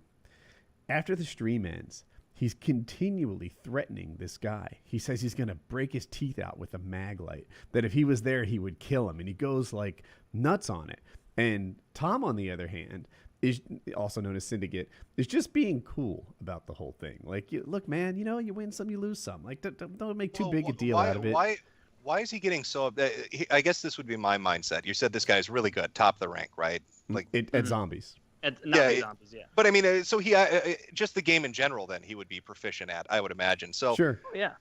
If you're going against somebody like that and you lose, you'd be like, okay, well, I lost. Maybe you talk a little bit of shit, but you'd be like, well, the guy's good, right? I got a loss. I got a loss. Wings thinks he's great. You would think so. Wings is self-appreciation is out of this world. He legit thought for a while that he was better than all the pro gamers, that he was better at quick scoping than the quick scopers, better at zombies than the zombies guy, better anyone at everything. He plays all his games on hard mode, right? As if that was some sort of qualification to be an outstanding gamer. So he was surprised that the number one zombie player on the planet was better than him. He didn't see that coming. And you say, why is he making such a big deal out of a loss? You also have to recognize, and maybe you do, that it's not just a game to him. This is his living. This is his sense of self-worth. This is being good at games is not just his finances, but who he is. That's as a man, he is a dominant gamer. That's one. Did you mention the part where he tried to bribe Syndicate to lose the rematch? We didn't get there. Wait, yet. he tried. Oh, yeah. See, now we got to get to that part. So yeah. So to pick up where I was, as soon as the call ends, he starts threatening Tom. He's going nuts about it. He's lots of violence. I'm gonna bash your teeth out. I'm gonna do this. I think he said he was gonna have teeth soup. I think that was one of the things where he busts his teeth out with a mag light, and then he's just there with a bloody mouthful of teeth. And this is what Wing. He said he would kill him. He said if he was near. If he was closer, he would literally kill this man for beating him in a 1v1. And a little time passes, and Keemstar gets involved in this. Keemstar was always opportunistic about when he found drama. And he's like, we'll set up a 1v1 with you guys. We'll put, I forget what it was, $5,000 on the line. And then winner take all. And Wings came to him and said, look, we'll do this. We'll do a 1v1. You throw it. Look, I'm going to win anyway because I'm Wings of Redemption. But you throw it just to lock that in. And then I'll keep... I think... What did he want the split to be? It was to his... See, that's the best part. Wings would keep the lion's share and get the victory. Mm-hmm. Well, that's not how a bribe works. That's not how bribes work. Yeah. So I think it might have been 3-2. It might have been 4-1. But Wings was keeping the bulk of the money. And then Tom, who just beat him, was supposed to lose on purpose. And Wings felt like, but you will get that 1,000 in public humiliation. You should take what you can get. Right? He jumped right on that and said, that sounds great to me. He took an alternative route where he took a screenshot of the Skype conversation and tweeted it out to the world. That's amazing. See, I would have done that. I would have absolutely done that and laughed about it for weeks. And if Wings to this day thinks that the Syndicate 1v1 loss was a big part of his loss of popularity, it really wasn't. He could have just laughed that off and it would have been nothing. But his reaction to it was a part of his loss of popularity. The bribing was a part of his loss of popularity. And it really wasn't about his gameplay at all. Well, yeah, that's what kind of fascinates me about him. Because kind of going back to the DSP thing, Wings on his YouTube channel, I think he's at 500,000, isn't he? Somewhere around that. Mm-hmm. Around there. DSP has 180,000. DSP can do a stream, and he'll have, he can get like between 600 and 1,000 people watching on the regular. So you'd think that Wings would be able to pull in at least a comparable number to that from somebody who's got a smaller base. But I think DSP, he has things that go way beyond what Wings deals with. I mean, he has actual A-logs, people that want to see his life ruined. So, it's more than compilations and just trolling. But I think DSP rolls with it better, and Wings seems to have a worse reaction to it. Like watching the compilation videos, if you look at his sub count, because he has that, I believe, in his video that shows his sub number, and you go back 4 months and you look at the newest one, you can see it ticking down as he's losing subs every week because he keeps freaking out on people that come into his streams. It goes up and down. It goes up and down. I went and streamed with him maybe 2.5, 3 months ago. Like I played some PlayerUnknown's Battlegrounds with him, and it was a very popular stream. And then the next day, he made it so that you had to be subscribed to him in order to watch it. I don't know. There were 1,000, 1,200 people in there watching it live, and then which was like quadruple what he normally gets. And then to watch the 4-hour long video, you had to subscribe. Which is he made it that way, and so he got like 100 extra subscribers, and so he's been losing those 100 steadily as like when the next month came around, they all left, and so that's why you get a big disparity and like up and down kind of thing. But he hovers around 600 to 700 subscribers somewhere in there. Yeah, why does he do that, by the way? Because when I went to his Twitch channel, I was like, well, maybe I'll watch some past streams. Nope, can't watch it. Have to be a subscriber. He does that in an attempt to combat the compilation channels, which I suppose we'll refer to them as. That really hit that level? He's trying to counter-op them, is he? So at least like, 10 of his subs are the compilation channels? Absolutely. And of course, he acts as if many of these people who make those compilations simply watch the whole stream. They don't have to, I say that. They tune into his stream on their computer and click record, grab screen, record, and then they come back in a few hours when it's all over and they look for the juicy parts and they chop up their video, right? They don't need his permission. They just record it. They just screen grab it. Or they clip it as they watch. That's a thing that people do frequently. So it's kind of silly to do that. We should go through the more downfall aspect regarding him and PKA, where the survival trip was coming about. I've heard a little bit about this, so I'm kind of curious about the details on this, because from what I understand, didn't he initially agree to something and then at the last minute cancel out on you guys? So he led you along to believe something was going to happen and then didn't give you the courtesy of just saying outright no, or even a heads up, can we try again for another time kind of thing? Yeah, this is another example of This is another example of us as a show trying to do things outside the show, outside of just what we're doing here tonight. I guess we've been watching a lot of Bear Grylls and Survivor Man and that sort of thing. And it was very popular at the time, and we were into it. We all liked watching them survive in the wilderness with minimal tools and such. And somehow it came up, hey, let's do a survival trip. Let's go out into the wilderness, the three of us, and let's see how we fare. And everybody was on board, except for one. I was going to mention the Lefty thing. There were four of us on the show at that point. Taylor was not on the show. It was myself, Woody, Wings, and a fourth gentleman named Lefty. And Lefty, when this came up, he was like, that's not for me, boys. That's not my game. I don't think I'd fare very well. I wouldn't enjoy it. I'm sorry. I'm out. We were very respectful of that, Woody and I. We were like, well, all right, man. Cool beans. You don't want to do it. You don't want to do it. Nobody here's going to give you. And then Wings interjects, pussy. A real man goes into the wilderness and survives. A real man does this and that. A real man does blah, blah, blah. Lefty's from Chicago. So he's like, Chicago. Yeah. If I had my passport, I'd come up there to Chicago and whoop your lily-livered ass. This is the sort of like mindset that he has. That was a side joke Kyle just mentioned because Wings thought that you needed a passport to go state to state.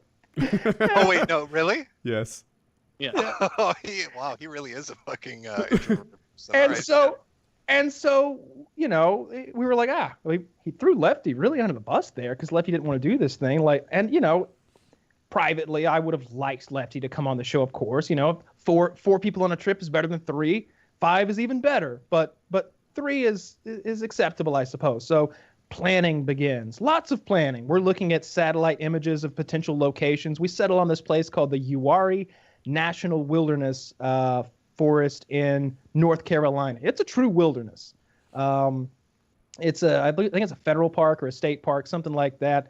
But you can go out there, you can camp, and we settle on a date. We all figure up, when we're going to arrive. We started find divvying up skill sets, right? Like Kyle was the hunter. I'm particularly good at starting fires. I don't recall what Wings' was, but he was working on fires too. And we were just like all thinking about how we were going to succeed at this. Yeah, and leading up to it, we're making videos talking about it. Like one of the things was that we kind of got fixated on was starting fires with flint and steel. And so I made a quick video on one of my YouTube channels of me in my backyard making a fire with flint and steel. It's a little annoying at first, but once you get the knack of it, you can do it. Wings made 4 videos of him making fire with flint and steel and never accomplished it. He uploaded all 4 failures. They failed in various ways. There would be a cut between him going ch-ch-ch-ch, and the camera would cut, and it would come back on, and then there was a big pile of leaves on fire. And you were like 18 inches tall, like the fire. What the fuck? What happened? Like he just got out a big lighter and lit some leaves on fire in his backyard. And again, they're like leaves you'd rake up in your backyard. I'm going literally into the woods and like scratching trees with a knife. You found a bird's nest and lit it on fire. Yeah. I got really upset about that. I don't know why. You lit a bird's nest on fire? Yeah. Well, they weren't in it. So Like the day comes. It's time to do this thing. And so I set out on this quite long drive. I'm going to say it's 5.5 hours from where I lived at the time to where we're doing this thing. So I leave the night before. I'm going to get a motel room in the area 30 minutes from the meetup location. And that way I don't have to drive, early in the morning. I don't want to leave my house at 5 a.m., get there at 10 a.m. and be already just kind of out of it before we begin hiking and surviving and such. So I'm driving in the night before, and I think to myself, hey, let me give old Wings a call, make sure we're all good to go here, because it's Wings. Call him up, say, hey, man, and get ready to do this thing. I'm driving in now, about 3 hours from the place. What are you up to? You could if you left right now, you'd be here around 11, and you could share this motel room with me. I could get a room with 2 beds or something. He's like, I'm not going. I'm like, what? What do you mean? I'm not coming. When were you going to tell me? Well, I'm telling you right now. What the? So I call. I text Woody. I'm like, he's not fucking going. He's not fucking going. And so Woody gets on the phone with him. And Woody tries to talk. And I'm thinking, like, Woody's going to talk him into this. I'm still driving with this idea. Woody will talk him into this. Woody's a great motivational speaker when he needs to be. And I'm sure Woody was filling him with... There's some compilations of me telling Wings, like, if you want to be an extraordinary person, you have to do extraordinary things. Be a winner, not a loser. Be a doer, not a don'ter. Very Henry Rollins-esque, yeah. Yeah, this sort of talk, and he just doesn't fucking come. He just doesn't fucking come. And it's now it's just me and Woody in the woods. Now it's just kind of weird. It got gay. It got a little gay.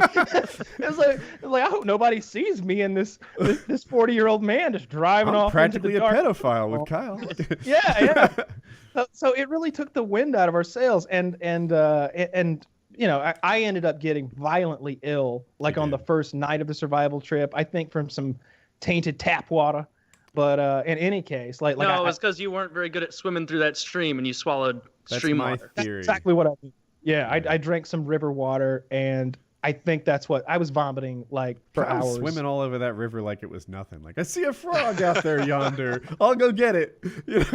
I think I shot a turtle. So he left you guys high and dry then. You had this all set up, all ready to go. It was going to be this big thing, and then at the last minute, you talking to him, and he says, No, I don't think so. What's it going to notify us? I think that the next morning at 9 a.m., we were just going to, Woody and I would have pulled up to that bait and tackle shop / restaurant and just been sitting there at the table and be like, no, we don't want to order yet.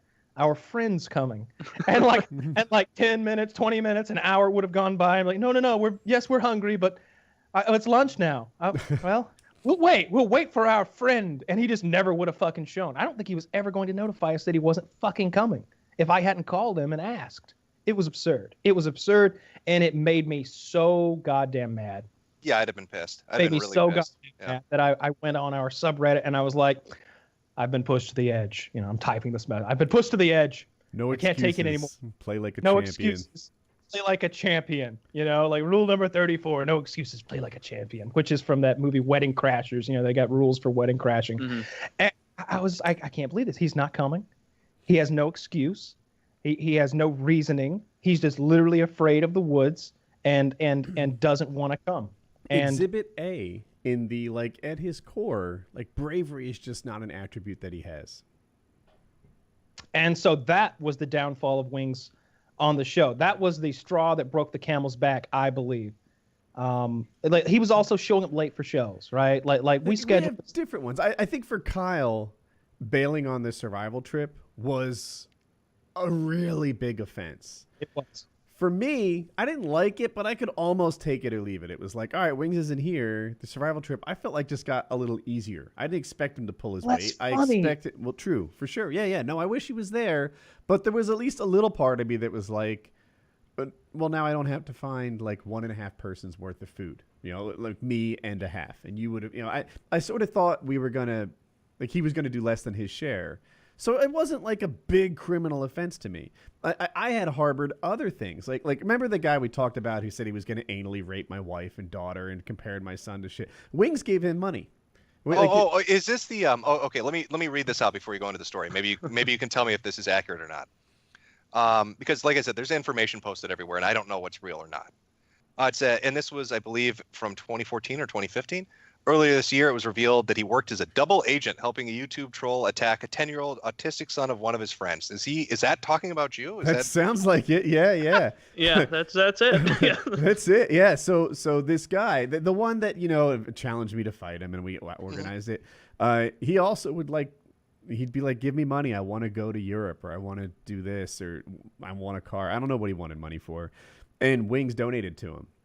And I felt like that, like for me, that was a real betrayal, right? This is a guy who doesn't just attack me, he attacks my wife and my children. Wait, no, I'm sorry, say that again. So the guy that's screwing with you and your family, he gave him money? Yes. Yeah, via PayPal. Why? Because this dude that was attacking Woody's family, obviously Jesus, his channel was named. He also, like, as like a different thing not related to Woody, was like, oh, I really, you know, I'm feeling depressed and I'm all, you know, in a bad headspace. I would feel really way better if I could go on like a 3-week, no thinking about anything European vacation. So donate to my European vacation. Oh, also, I need a new gaming PC. That would really pull me out of this funk. And so that's basically what he was doing, e-begging for vacations. That makes no fucking sense. You guys were doing a show together at the time, yeah? We were friends. Yep. You're friends with him and you're doing a show together, and the guy that's fucking with you, he gives him money. Yeah, that's not the only one. Yeah, there was another guy. His name was Thunder Toro, and Thunder's channel is doing well at this point, but he hates me. He hates me, I think, because he was a better gamer than me, but I was more successful on YouTube, and I think that's the core of it. Like, I never talked to him or anything, and he uploaded a video where his friend said that my son was a fucking faggot that jerked off dogs. And I didn't like it, you know, so I uploaded a response. Well, yeah, it's understandable. And I gave that comment 2 thumbs down. Yeah. Wings, on the other hand, was giving him like search engine optimization advice and like how to grow his channel. And he was doing really well, and Wings took some credit. Oh, well, you know what? Fuck this guy then. How is he going to cry about compilation videos and be like, the trolls are coming to get me, when he's funding people that are fucking with you? Exactly. You know what? We're of the same mind on this one. No fucking pity. Fuck him. Yeah. And Wings was like, Woody, I feel like you're making me choose between you and him. And I was like, I am. That was the day I decided not to fix his desk. Right? That was it. That was the. You're way too nice, man. I'm surprised you didn't just kick his ass to the curb. People. Yeah. Wow. So Wings had this guy who was totally underqualified, and he gave him like thousands of dollars to make a desk. And the core of it is the guy messed up the epoxy job. So I was like, stick the thing on a trailer, bring it to my house. I will fix it for you. I will sand it down. I'll finish it properly. I'll get it all done. Woodworking is something that I'm good at. And we were all, it fell through, I guess, or got delayed because Wings insisted on bringing these felons over to my house. Like, I guess he has these friends with felony convictions, but he what the fuck? fuck is with this guy? But, right? And I've got like kids and sure. like a girl and a boy in grade school at this point, and he just wants to bring the felons over, and I'm like, no. Let's, how about it's just you? But like I said, Wings doesn't really leave town, so he didn't want to drive a few hours without, I don't know, some muscle. I'm not sure why he was so I don't think insistent. the felons should be leaving town. Yeah. So he just like, but we got to keep this on the down low. They're not technically allowed to leave South Carolina. So and yeah, the night that like it all went down, and he's like, I feel like I have to choose between you and Thunder. I want to give him help growing his channel while he attacks your family. And I was like, fuck it. Fuck you. You can let Thunder fix your desk. And that's how the desk thing fell through. Can I ask you a question? Just it sounds really cold-hearted on his part, right? It doesn't even make sense rationally, really, when you think about it. So he's doing these kind of shows with you guys. You've got a big sub base. You've got a lot of viewers. This Thunder guy, did he ever do anything for Wings? Like, Wings is sitting at 200 people watching his fucking streams right now. So where is the people he funded that fucked with you? Are they helping him right now? No. Wings so Wings is a giant retard then, right? I mean, that's kind of the consensus. Yeah. Like Socially. Yeah. I haven't seen his test scores. Yeah, I felt like Wings wronged me for a long time, and we got here from the survival trip, right? So I think that for Kyle, the biggest offense Wings committed was bailing on the survival trip, especially the way he did it, attacking Lefty for a month on being such a pussy, and then turning out to be an equivalent pussy. For me, that was just the straw that broke the camel's back. It was 1% of why I was fed up with Wings. Yeah, so you had a deeper history running with the guy, with the stuff that he'd been doing. Yeah. You don't even need a history for him to get upset with you. The first time I ever played a game with Wings of actually, Kyle and Woody, you were both there. This was like, what, 8 years ago now? Where we were playing Modern Warfare 2? Yeah. And we were playing Domination, and our team was thrashing them. We were up like, the games were played to 200. I'm not sure if you played that game, but it was like 180 to like 40 or something ridiculous. We were thrashing them. And I was really close to my kill streak, and we had them pinned in the spawn. And I'm like, I'm just going to run in there and shoot a few people, get my score streak, and then get a few kills with it before the end of the game. I get up, run into their spawn, kill a couple people.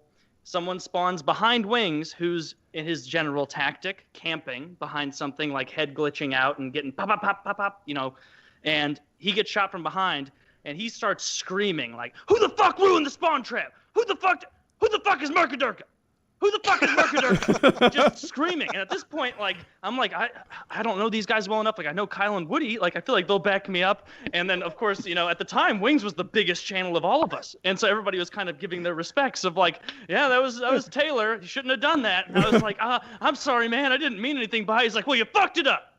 I almost had a nuke. I was 22 kill or whatever the fuck he was Taylor's saying. It was like 15 at this point. This is like 8 years ago, so I'm like 19. Okay. Yeah. All right. Like it was the most angry I've ever heard anyone in any game for any reason, and we won handily by a lot. And so I don't know. It was just like an eye-opening thing of like, wow, this guy really gives a fuck. I had a group and then of people... he as soon as that happened, removed me from his friends list and wanted me kicked from the group. Oh, that was it, huh? You were thrown out to the wolves for that offense, yeah? Yeah, that was it. I think I was on his friends list for what? How long was that game? 20 minutes? You're the original Gustavo. He gets really angry. Like, I've noticed in a lot of the compilations too, when he starts streaming, people to mess with him and make him angry will go stream snipe him. So they'll watch his gameplay, find out where he's spawning, and then just constantly screw with him, and it drives him up a wall. Maybe I'm not familiar enough with Twitch, but couldn't he delay his stream a little bit so that's not like an issue? It seems like we'll see. That would work if he were the type of player who like moved around the map and like moved from position to position. Very static. But he finds one location that's ideal for sitting right here, hiding, so only his eyes can be seen. And there's a good flow of enemies running past that he can pick off one by one. And so people are just like, oh, I'll chunk a grenade over there. And he's dead. And he's like, fuck! And he goes right back to those barrels. And 30 seconds later, another grenade comes out of nowhere and blows him up again. And so, rage quit. Just rage quit. He can rage quit faster than any human being alive. He doesn't get enough shit for that. He brags about his KD constantly. It dashboards every bad game. And if you're not familiar with this, If you exit the game normally, then that game counts towards your accumulated statistics. If you dashboard, then that game just never happened. And he does it all the time, which in itself is kind of bad. Like, you wouldn't want a teammate who did that. But he does it so much that his stats are now fake. He's not a 3 KD player. You can't dashboard that often and then brag about your KD. So he's basically like the low tier god of first person shooters. Like he's a guy that if he's even starting to lose a little bit or getting a little on tilt, will automatically just jump. Yeah, he likes to pub stomp, basically. Like he's a pub stomper. So he'll go and he's very good at Call of Duty. Not taking that away from him. He's very good. Mm-hmm. But he likes the game the way he likes to play it. Well, yeah, I mean, he may be very good at it, but God, he seems to hate it so much. Like, I've never heard him say a positive thing about it while I've watched these compilations or the stream that I happen to watch. He hated it. Were there any like outlying questions, Jim, that you had about wings? Well, I guess the biggest question to me would be this: if he got really big and a lot of people were watching him and he was doing really well and pulling in a good amount of money, I can imagine at the time from all the ad revenue and stuff, did he not have any foresight to build a nest egg to save that away for a rainy day so bad things wouldn't happen 5 years later? Well, if by nest egg you mean purchase 3 new trucks in a year, and it's 4 in a year. 4 new trucks in a year. Well, you know what they say: don't invest in real estate, keep it to automobiles. That's a smart. They appreciate in value. It's got a Roush engine. That's what you don't understand. This F-150's got a Roush racing engine in it. Hell, it's worth more now than what I paid. Wait, Kyle or Woody, both of you know the truck story. You want to enlighten Jim a bit on that? He bought Woody and I went and visited him New Year's Eve, 2012, 2011, something like that. And we were both blown away by the quality of this man's ride. It really was Once nice. again, we questioned our own direction in life, just as we had a couple years prior when he told us he was making $10,000 a month, and neither of us were even close. I was like, God, I feel like I'm doing well, but goddamn, look at this man's ride. Look at the odometer. Woody and I are both looking at the odometer, the gauges on this thing. They're glowing green. The leather seats, the chrome railings and step bars, the nice wheels and tires. It's immaculate. It smells good. It's beautiful. He bought a new one a couple months later. The first one wasn't comfy enough. Wasn't comfy enough. Did he sell the old one or he just kept it? Traded it in. He kept it It's for a just while. popping from one to one, yeah. He didn't trade it in right away. I believe he kept it. There was a time when he owned 4 vehicles. He had his 2002 Chevrolet, which is what he drives these days. He had I don't remember the years, but let's just call it a 2011 and a 2012 F-150, both the big ones, like 4 doors, leather seats, like Lariats, with 5.7 liter engines and just very nice vehicles. And then he gets a girlfriend. He's like, you need a Tahoe, my love. Buys wait, didn't you guys tell me this is even weirder to me then, I guess. Like, if he's such a homebody, right? If he's a guy that hasn't left his town more than 6 times, likes to stay inside, why would he invest so much? Why would he invest so much in automobiles? Because trucks are a status symbol in not only redneck culture, but specifically, it seems, in his opinion, in his neck of the woods. There was a time when I believe he was talking about his sister. Is that correct? He was talking about how attractive his sister was, and I met the young lady. She's cute. I think, and he said she's good looking. She's dating some guy now though that's got a Honda Civic. I mean, she could get a man with a Lariat or a Chevy 2500 or something. That quality This girl. is a 4-wheel drive quality girl I got here. Yeah. I don't know what she's doing messing around with that Honda Civic, boy. She could do much better. He's at least an all-wheel drive Subaru. No consideration as to what this gentleman's personality is like, what his education is like, what his goals in life are, what his means are, where he lives. What are you driving? What kind of wheels you got, bro? What's your towing capacity? You got them blood gripping tires? You got flow masters on the back? Hell yeah. The reason You've done he's good, little driving girl. this decked out F-150 with the Roush engine is that is his status as a human. That's his rank. Yep. If I could ask you one final question, I guess, because I probably am going to be doing a video on this guy. It's too interesting not to. Where do you think? Because you guys, you're much more familiar than I am, right, with this guy. You've interacted with him more. You have more of a history. In a year's time, where do you see him? In 2 years' time, where do you see him? Is he going to still be on the internet holding on to 20 subs, or is he going to finally have like a eureka moment and get a job or get in shape? Or where do you see it playing out? How do you think this is going to end? You want to go first? I think that he won't get the surgery, that the money will get spent on just general living expenses. He's not going to go out and buy a Roush again or whatever, but he'll stream a little less often. There won't be an urgency. He won't be like hungry. He'll live off of the good times that he's had in 2018 because he's making money right now. And then come 2019, we'll start again. And he'll raise money with the promise of a surgery.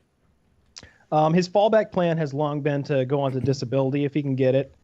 So if he could ever swing that, that'll be his lot in life. The money he has right now, let's call it $25,000, could be 35.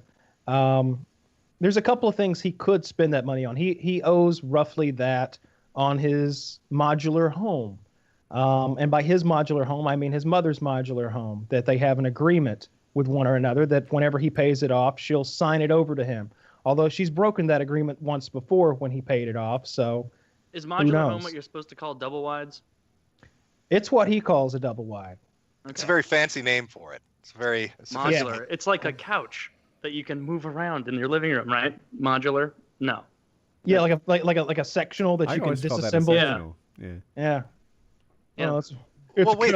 How could she have broken it? So did he take out a second mortgage on it then? If it was already paid off once, how could she? Oh, she did. He paid the house off once, thinking that it was his house, and then she was like, "Second mortgage time," and he's like, "Oh no!" And so now he's paid off the second mortgage up to I don't know, $10,000, something like that, 15, 20, whatever. And so she has told him that the next time he pays it off, she will sell it to him for $1. Essentially. Oh, she super swears this time. Pinky swear this time. And she's reliable. Yeah. No, I think that he actually will lose the weight eventually, and I think it's going to come from some kind of real health thing.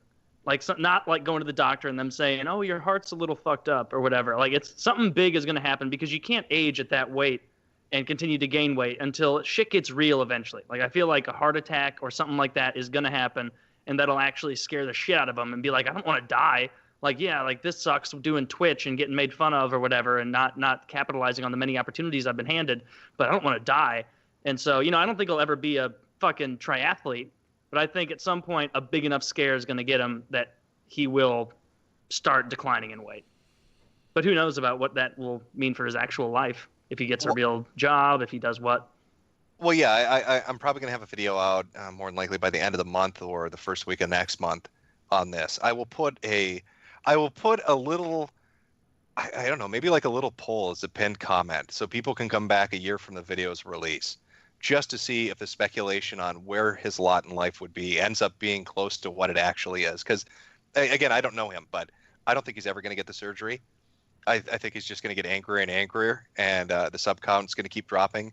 And I don't know where he's going to end up, but I don't know. It seems like he really hates what he does, but I can't picture him doing anything else. Does he have any? I don't see like a skill set where he's going to be like, hey, come let me work at the Fortune 500 company, or hey, come let me be an auto mechanic, or hey, let me come do something like this. Because he was a metallurgical engineer. That's not actually true, but he said it. So it's metallurgical engineer, huh? Yeah, but he didn't know that aluminum and steel were different things. No, aluminized steel. Yeah, I'm very confused. That's what it was. All yeah. that. But like, so I've known Wings for 8-9 years now, something like that. Like I knew Wings when I opened my channel. Like I had 38 subs, I think, when I met him. So in all that time, in the last 9 years, he hasn't demonstrated the like get up and do it or bravery to make a change in his life. Instead, for the last 9 years, he's just taken whatever kind of came to him. He doesn't go out and get it. He gets what comes to him. And I haven't seen anything that will imply a different path than that. And what will come to him naturally? Well, the same thing we're watching right now. You know, some pity donations, some streaming, some controller throwing. I think that someone in his life is going to get a hold of that money, and he's going to be broke again. And, you know, I don't think he's ever going to stop doing what he's doing because it earns well. You know, you know, you've mentioned a couple times he doesn't have quite that many viewers. Making $5-6 grand a month, you know, and it every month, you know, without fail. Is he really? Oh yeah. Is that from YouTube ad revenue, or is that from? No. It's from Twitch donations and Twitch subscriptions. You know, each Twitch subscription is paying him a few bucks, and then he gets donations. Like the night that I went on with him, he made $1,500 cash just in donations. And there's been other nights where he'd make $1,200 cash in donations. You know, if there's a couple of fans of ours that are mutual fans. You know, they go back and forth that have money, and they'll go in there and they get in a little bidding war with one another. I gave him 100, and the other guy, I gave him 200. Well, I'll give him 300, and before you know it, between the two guys, they've given him $800 or $900, and then that gets everybody else fired up, and $400 or $500 more will flow in, and you know he makes good money. He'll put the room in sub only mode, and people will sub so they can still troll him. He makes money. Yeah, that's true. He puts it in sub-only mode so that the trolls will be silenced, but then the trolls donate in there. They speak up again. He's he's making money, and you know, like $5 grand a month. What is that? 60 grand a year? Yes. It's not rich and famous, but what other jobs do you make 60 grand a year with no skills? Right. Yeah, doing it on your own time, just sitting at your computer playing something that, you know, you may say, oh, I hate this video game. It's like, okay, would you rather be doing this or working at McDonald's or renting someone a car at Hertz or whatever the fuck? Like, and how many you really didn't like that job. I don't know how many hours a week he worked, too. Like, I feel like he's making 60 grand a year and, you know, working less than 40 hours a week. I guess my appraisal was wrong. I thought he was making much less than that. I was going just based on sub numbers and kind of what the activity that I saw on his stream. I thought he was more like around $2 grand a month, if that. When he tells people, you better fucking donate or on this stream, they do. Why? Yeah. Oh, wow, that's fascinating. He cracks the whip and they fill the coffers. He's a lion tamer. Yeah.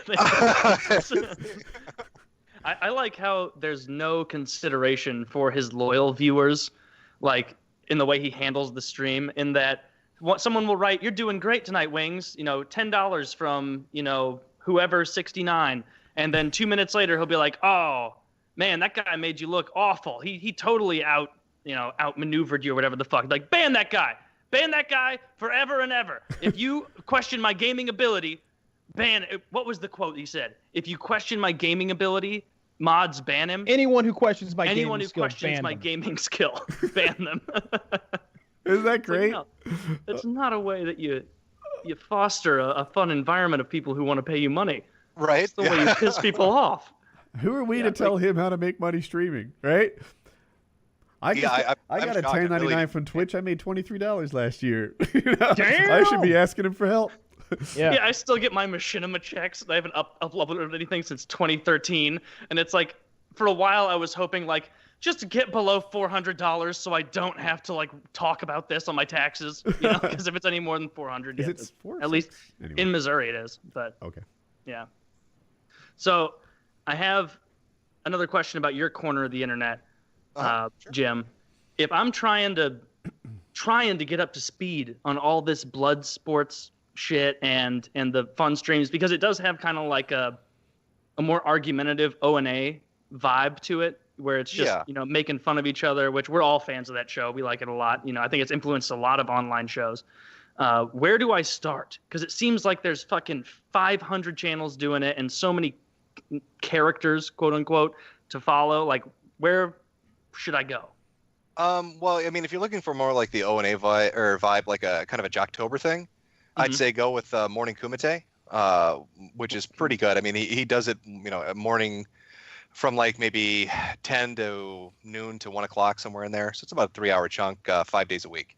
And it's got a nice little vibe to it. It's more laid back. There's a lot of stuff. But I mean, there are a lot of clipping channels. So I get it. Not everybody's got time to invest in these ridiculous streams that go on for way too long. So there's Kronos, who kind of clips them out and then gives you a basic idea of what's going on, because it's hard to digest that much stuff. So a 20-minute section makes it much, much easier to kind of enjoy it. That would be my recommendation. But Yeah, they've done pretty well for themselves. I mean, when Worski had his big debate, I think it was Richard Spencer and Sargon of Akkad.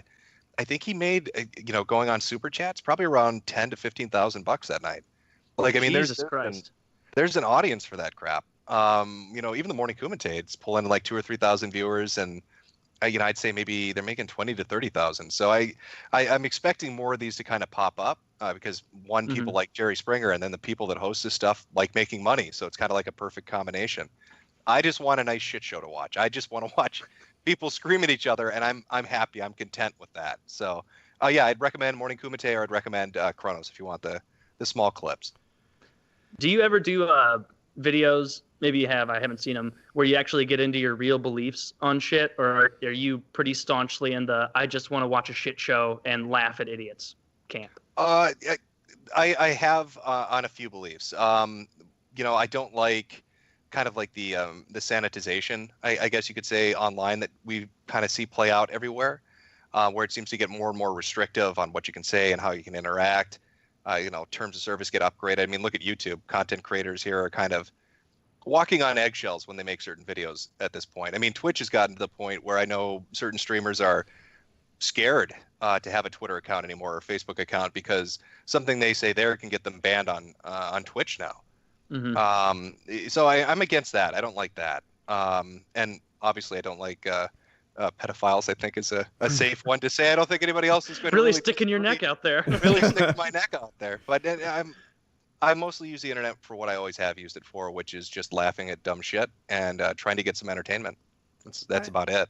I have a question. I don't know if you could answer it quickly, but I don't understand Gamergate. I have no idea. I don't get it. It's been explained to me. What are you, like one of the originators of Gamergate? What's Gamergate? If I had to sum it up and give you like the short and dirty of it, I'd say maybe for like 2 years before that, right before Gamergate became a thing, you had a lot of outlets writing kind of articles that were shitting on their audience. Gamers are terrible. Gamers are toxic. Trolls are terrible. Nobody can play games anymore. We need more restrictions. We need more. I mean, look at where Overwatch is now, where you make a joke and you're banned. You do something they don't like and you're banned. Anything even outside the game. I mean, Overwatch has a thing built in at this point where they're looking for content. So you're not even getting reported anymore. They have things that look for content on YouTube, and if they find something with your handle on it, you're banned. And so it was really negative attitude towards what a gamer was or what people in gaming were like. And then Gamergate kind of comes around. It comes to a head where you've got an indie game dev who's friends with people in the industry and who's friends with different people at different news outlets like Kotaku, like Nathan Grayson and stuff like that. And you start to see this really weird kind of interaction behind the scenes where they're all buddies and they're all, have these relationships, dating relationships, and they're kind of covering each other's back. And it just was really screwed up. And that kind of kickstarted it. And then about a week or two after that, I think it was about 13 different outlets all released articles within an hour of each other that said, gamers are dead. Gamers don't exist anymore. We don't care about gamers. We don't need you anymore. And it made that initial feeling of, wow, they kind of seem slimy. It's like they have kind of a backroom deal with each other to promote each other. And it's not really about, is it a good game or not? It's about who you know in the industry. And then all these articles come out and they're all saying the same thing. And it was just really shitty. I mean, I was in that for about, I'd say like 3 months. And then I felt it got a little too retarded and I ducked out. I walked away. I ducked out. Yeah. Okay. If you were to poll the room of people that were in that, or paying attention to it, you're going to get 100 different answers. I mean, you've got demographics from all over the internet. You had Reddit, you had Tumblr, you had 4chan, you had YouTubers, you had Let's Players. They all had different reasons for being attracted to it or being interested in it. Yeah, I thought it had something to do with feminism or something. But I can see how tangentially. There was well, I mean, there was a good portion of it that was related to, social justice or the PC culture, because a lot of the articles getting pushed talking about how gamers were shit seemed to kind of really hone in on the fact that if you were a white guy or a straight white guy that played games, you were the devil, was kind of the approach they took. It's I don't know what to tell you. Anything I say about it is going to piss off a group of people. If I give one opinion one way, the people that were in it are going to hate me, and if I give you opinion the other way, the people that were against it are going to hate me. There's no good answer I can give you that's not going to get me a metric ton of shit. I don't think you mind the shit though. I think was you have a gonna little say, bit of yeah. fun waiting around in it, right? I actually. Well, there is a breaking point. I mean, right now I'm involved. Like I said, it went from Baked Alaska calling him a sellout to having the Pentagon involved. So I've got that show going on. I've got a bunch of MRAs that are really angry at me right now, so I've got that going on. I've got no, not MRAs. I know, That's a dozen of people. I know, a whole 14 of them. I've got a group of bronies that are angry at me because they had not them. they had a group. They're violent. Yeah, there was some bizarre Skype call got released of this guy admitting to trying to have sex with a 12-year-old, So Full circle. I full circle, like I said. So I mean, there's so much shit going on, but I don't really have a great answer for you on what Gamergate was, other than a reaction from the consumer against what they saw as kind of like an intermediary or an unnecessary cog. Like, it used to feel like if you were a gamer, there were the companies, right? The guys that made the video games, and you may shit talk a game, and the company that makes it may think you're an idiot for doing so, but it was kind of that back and forth rapport. But somewhere along the lines, the media got kind of in the middle of that, and started telling developers what gamers thought and started telling gamers what developers thought, and that connection was lost. That interference kind of started to play a part. And I think it was a good pushback against that as well. That'd be I don't know. I feel like I'm rambling now. I'm curious about this. So you seem to be in the middle of some real stuff. You're dox proof, I suppose? No one knows your name or where you live. You're just on my screen, a black box where people can't.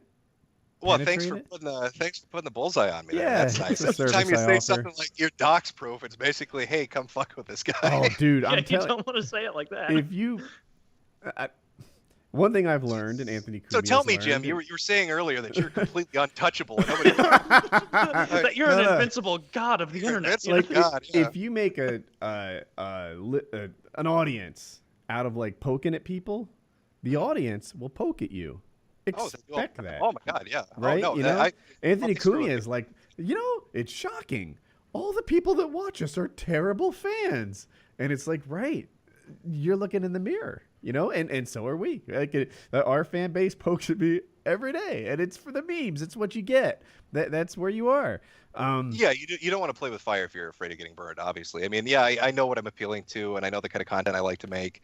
And the stuff I like to laugh at is always going to bring kind of with it a backlash. But I've been doing this shit for a while. I mean, if you go look up a school shooter North American tour 2012 was a mod we made for Half-Life as a joke. That's listed in a Supreme Court decision. So, I've been fucking around on the internet for a while, doing stuff that draws attention. That was the one where at the end of the game you had to commit suicide before the cops got you, right? That's correct. That is Thought correct. so. I'm a bit of a completionist. 1,000 gamer score on that one. But so you do something goofy, it gets a reaction. You're gonna obviously get some pushback on that. But I think at the end of the day, the people that watch the videos more so do it because they just find the shit weird, right? Even the Deviants videos that I did where I was looking at weird subgroups and fetish groups, I had people in those communities sending me emails and fan art saying, yeah, they're goofy fuckers. We think it's funny too. So it's one of those things. I think everybody likes to laugh at shit. Yeah. Mm-hmm. That actually like parlays into something. I even wrote it down because I wanted to ask you. You've poked and prodded and trolled so many different groups and subsections and communities on the internet. What was the biggest shit fit that any of them threw? Because I'm sure there were some that you poked at and were like, I don't really care. But there have to be one or a couple where you were blown away by how pissed or how much they tried to do to get back at you. Shit. You're going over like 8 years of screwing around on the internet here. I know. Sorry, putting you on the spot. If I had to pin it down to the group that really got the angriest, I would say it would be the adult baby diaper lovers. What? Yeah. Yeah. Adult baby diaper lovers, diaper furs, didn't like getting laughed at. I had people that presented themselves as gay bearers, like in a bear suit, saying they were going to show up at my house and shoot me with a shotgun because I laughed. In the bear suit. In the bear suit, yeah. Big gay bear showing up at your front door with a shotgun is a hell of an image in your head. And they got angry at me for that because there was a particular person in their community who flagged a couple of my videos making fun of them. YouTube reversed it because there wasn't anything violating terms of service in the videos, but they didn't like the videos and where they were going because this person in particular bragged on their social media accounts and on forums they'd been on that they were defrauding the government, that they were using their fetish and saying that it was actually a medical condition, so they'd give them disability. When in they were truth, medically a furry or a baby diaper lover or whatever. Yeah, here's the thing. So they would wear the diapers to fetish role play, but they told the government, I need to wear the diapers because I'm incontinent. So they'd get the disability money. So the government would pay for their kinky sex.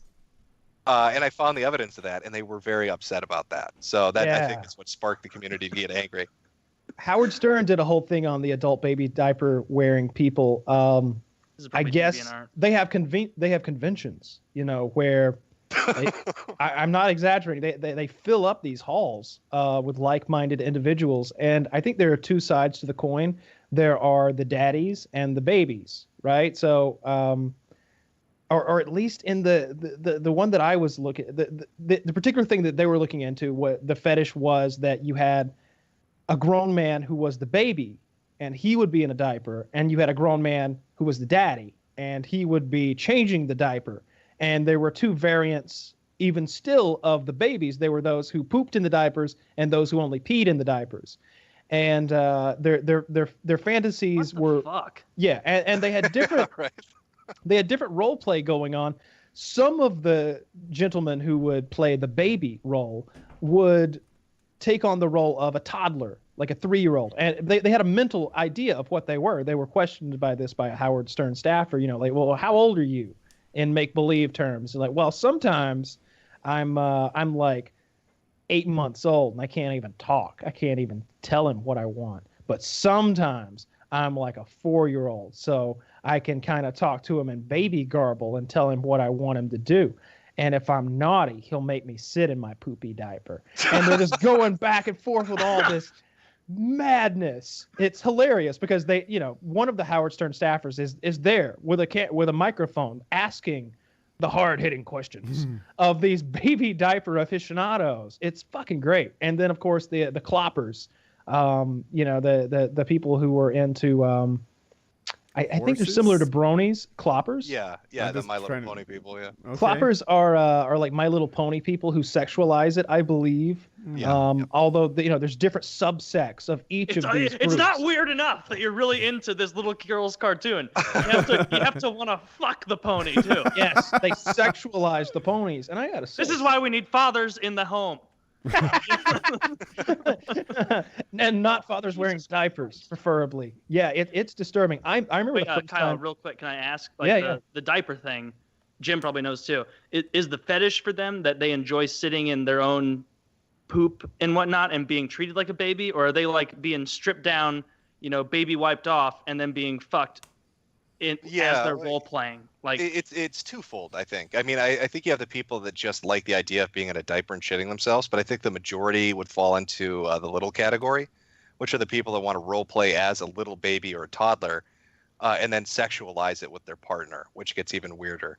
Like ABDL had some, and a lot of the sites I cover are public ones. Like if I mentioned DeviantArt, you'd think it's just a bunch of like people drawing Sonic shit or something like that. But you go there and you start seeing all of this stuff, and you take off the adult filter, where they'll show you everything that's on the site, and you're like, holy crap, what the hell is going on?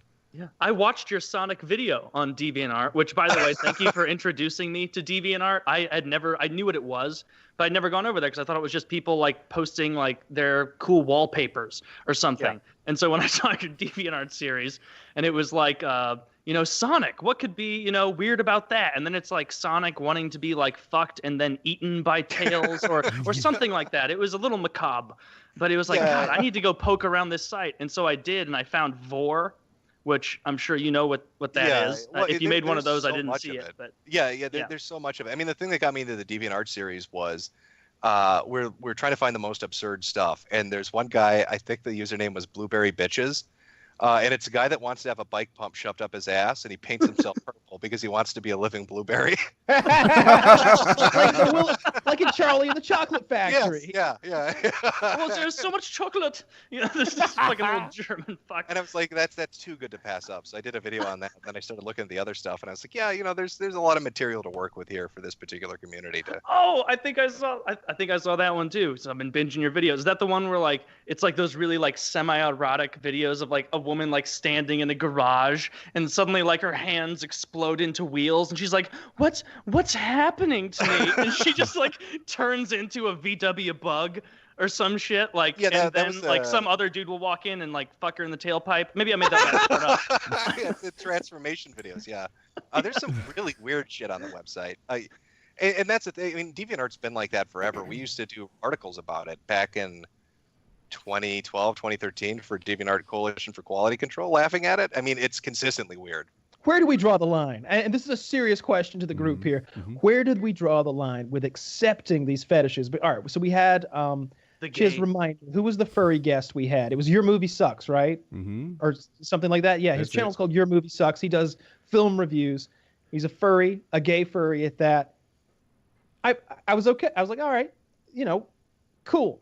I got no problem with that. I accept your We all have our things. We all have our things, right? Like you're telling me that you like to dress up as a blue dog and have another man dress up as a blue dog and you two get it on.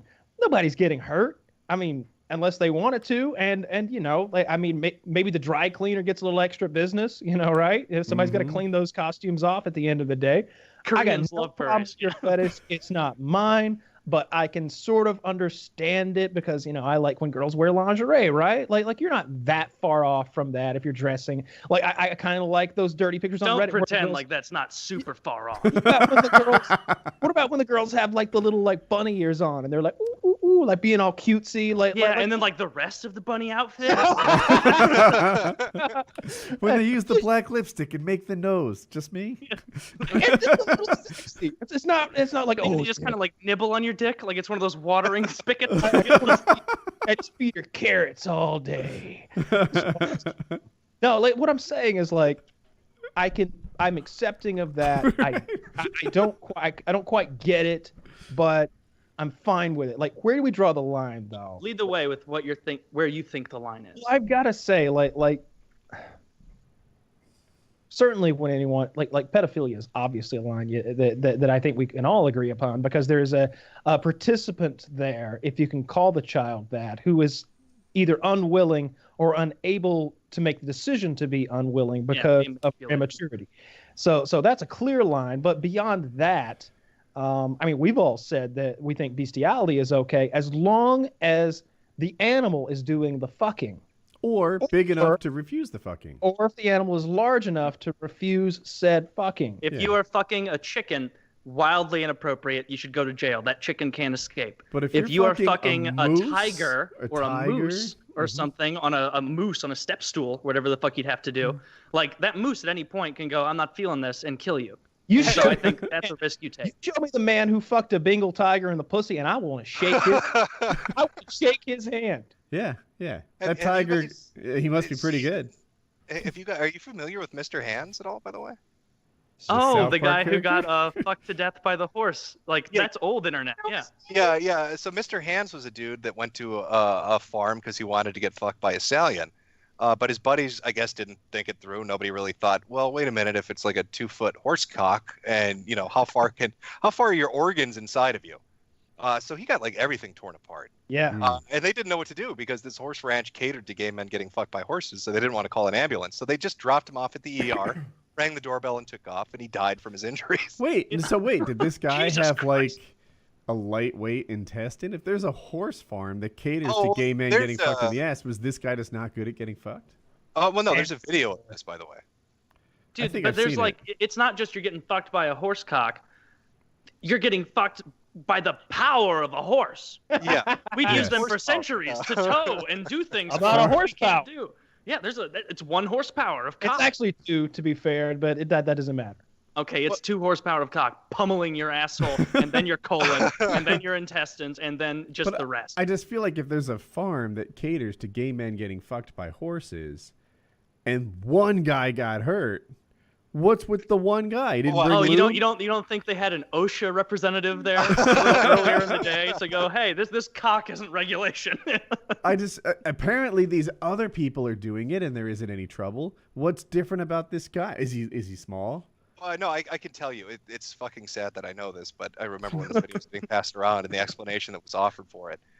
From what I understand, they were supposed to have a helper that was supposed to use their hands to create like a buffer. Buffer. Yeah, a buffer a little collar. Yeah, a little collar to make sure he didn't go full bore. But this guy's like, fuck it, I want the whole thing. And there's a moment when this is happening after the horse is fully inside of him where you hear him make this kind of grunt that no person should ever make. Where it's like the grunt of, I've made a serious fucking mistake and something is very badly injured.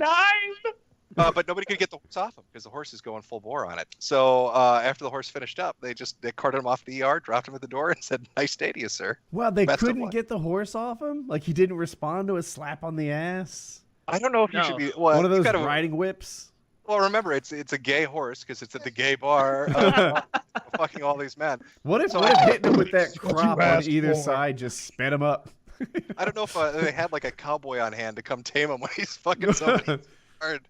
Why would you, if you're running a gay horse farm, why would you rely on an assistant to put their hands there? Like, you know how when you're going to the gym and you slide that thing onto it to hold the weights on? Get a couple of those, slide them on there, and you're not going to have a problem. God, if I ran a gay horse farm, we would have no liability problem. He was not thinking of the logistics, but that was a brutal fucking video. That's rough. That's rough. I mean, yeah, he was asking for it though. Like that's the kind of thing, like when someone's like, you know, when you go to get fucked by a horse and you die, you kind of have a hard time feeling sorry for him because he went to go get fucked by a horse and he died. It's like he knew. Like, if any of us were standing there, we'd been like, hey, it's gonna kill you. This, you see, that is why and I'm just speaking for me, cut it off at donkeys and ponies. Ponies. You want a pony. Mm-hmm. Horses, too much. I think. Well, yeah, this wasn't like a little horse either. Like, this is a big, bad motherfucking stallion. Like, he was going for the top of the line on this one. You really want to get fucked by a donkey or something. Like a breeding stallion. God, what a fucking degenerate. Well, he was one, I guess. Yeah. Not anymore. Well, Kyle, where's your line? My line? I don't know, man. Like the people whose fetish intrudes upon the lives of people who aren't into it. Like if your thing was doing something in public, for example, I think that's and by public I don't mean like in a car in a parking lot. Like if it's out there for like women and subway. Women, folk, and children to see. Like that's not cool. So there's those guys that like masturbate onto women in public. That's a thing. Like I've seen videos of that where the dude's thing. Crime. Yeah, the dude like gets himself this close to coming, and then he's just looking for a pretty lady. Like she'll be sitting at the bus stop or on a bench or something, and he just comes up next to her and just blows a load on her shoulder, and she doesn't even notice because like. I mean, you know, you're going about your day. You're probably on your iPhone or something. Read the news. Bleachy all of a sudden. Yeah. and she just walks away, and he's filming it. He's like, "Look at her walk away with my load on her." That's fucked. So things like that are obvious, but I don't know. I just have a hard time getting down with the adult baby diaper people. Like that one doesn't bother me. So long as it is everyone involved is Pampers a happy participant, knock yourself out. Yeah, I actually agree with Woody on that one. Like, as long as they're both consensual and enjoying it, like, I look at it with revulsion in my heart. Yeah. Like, that's awful. You probably shouldn't do that. If there's a child in the house, you probably shouldn't be walking around with a diaper. Well, that's where who knows what psychological scarring. Yeah, but as long as it's human or an animal smaller than you, I don't think it should bigger be than crime. Or yes, larger. Yeah, you don't want to go bullying ducks, you jerk. No. And we know Jim's strong stance against bullying. I'm disappointed that I don't see your I was expecting to see your whatever the fuck show, that cartoon kid dancing around in the Billy No Bully shirt. My line isn't really a line. I draw it at absurd things, obviously, or illegal things like pedophilia, obviously, and I'd agree too. If you're doing something in public and jacking off on somebody, obviously you should get your ass thrown in prison. Yeah. But my stance on it more is just being able to laugh at it. I mean, it's goofy shit. Whether you think it's permissible or you think it's weird or not, it's nice to be able to look at it and say, yeah, that's pretty fucked up. I think I'll laugh at that for a little bit. I think that's kind of what I was getting at. I think it got kind of construed into a legal or illegal thing, but I accept what our guest was into, and I wouldn't laugh at what he's into because I don't know why, but I don't draw the line there. I would laugh at what he was into. You didn't though, did you? You didn't laugh to his face. Was I on that show? I don't. Oh, you weren't there. I wasn't there. Would you have laughed in his face when he? Of a guy who goes, "I like to dress up as Kermit the Frog and give it to someone dressed up as Grover." To be fair, I believe he was the bottom in that situation. But yeah. Basically, he described a scenario. It depends how funny the characters are. Like if he's the Hamburglar or something, then it's hilarious. It's great. He didn't say. I don't think. Who knows? Oh, yeah. I mean, you should be able to do it. Yeah, the blue fox. Have you noticed the same thing with all those otherkin? It's like a place in Tumblr where people are like, I'm not a human, I'm a dragonkin. I can feel my wings fluttering when I get nervous and shit. They're never shitty animals that they identify as. They're always foxes or dragons or tigers or lions or sea serpents or an angel. Like they're never like, I identify as, a raccoon going through the garbage or an armadillo. It's only the cool ones. Anyway, that's far beyond anything here. Just now in a mindset of trying to think of fucked up shit I've seen on the internet. Yeah, that's what's enjoyable about the internet. Again, that's kind of my interest in it. I like looking at goofy shit and laughing at it. Really, at the end of the day, that's kind of all I'm here for, because it's full of it. You can't look at one corner of the internet and not find something absurd. Yeah, I can't imagine how much real effort and research goes into a lot of, especially your internet insanity videos. That series is fucking hysterical. The Game Dude one was the best, I think, because that guy went off the rails. That was a dude that wanted to be the next James Rolfe. He was going to be like the next Chris Bores. And then you find out that he had like a psychotic break and was filming. He like ran and he fled the country because he was stalking a girlfriend, and ended up filming dinosaur movies where he's replaying moments in his relationship for 3 hours on a beach in like Mexico. It just something occurred to me that I have to say. I think Mr. Metokur would really like Shoe Nice. Oh, he's done a video on him. He's done a video on Shoe Nice. Yeah, did one on him. I'm late, he was a but guest I was on on our target. show. Good call, buddy. Yeah. Yeah, you would like Shoe Nice. I guess you did. Yeah, you'll have to pour through Jim's content. Very, very funny shit. I like the hug box stuff. I wish you should do some more of those if you're not working on them. Yeah, I'll probably end up doing one based on the reaction of the baked thing going from, again, calling him a sellout to getting the Pentagon involved. I really hope that's true, by the way. I hope somebody actually goes to talk to a general about this ridiculous shit, because that would be funny to me. It's so absurd and so ridiculous. That would be great. But I appreciate you guys having me on here, especially for all the wing stuff, because that is going to be most definitely helpful, and the insights kind of into who he is and his background. I really, really appreciate that. For sure, dude. Welcome back anytime. I'm glad that you hit us up, because we are truly Wings Redemption aficionados, historians, laureates. There is no better resource outside of his own. There truly is not. I've lived with the man. I've eaten with the man. He puts A1 steak sauce on his Mexican food. Okay, this is a unique kind of individual, and I got the skinny, so to speak. All right. Well, thanks again, guys. I had a good time. Thanks for having me on. Yeah, man. Yeah, Thanks for for coming. sure.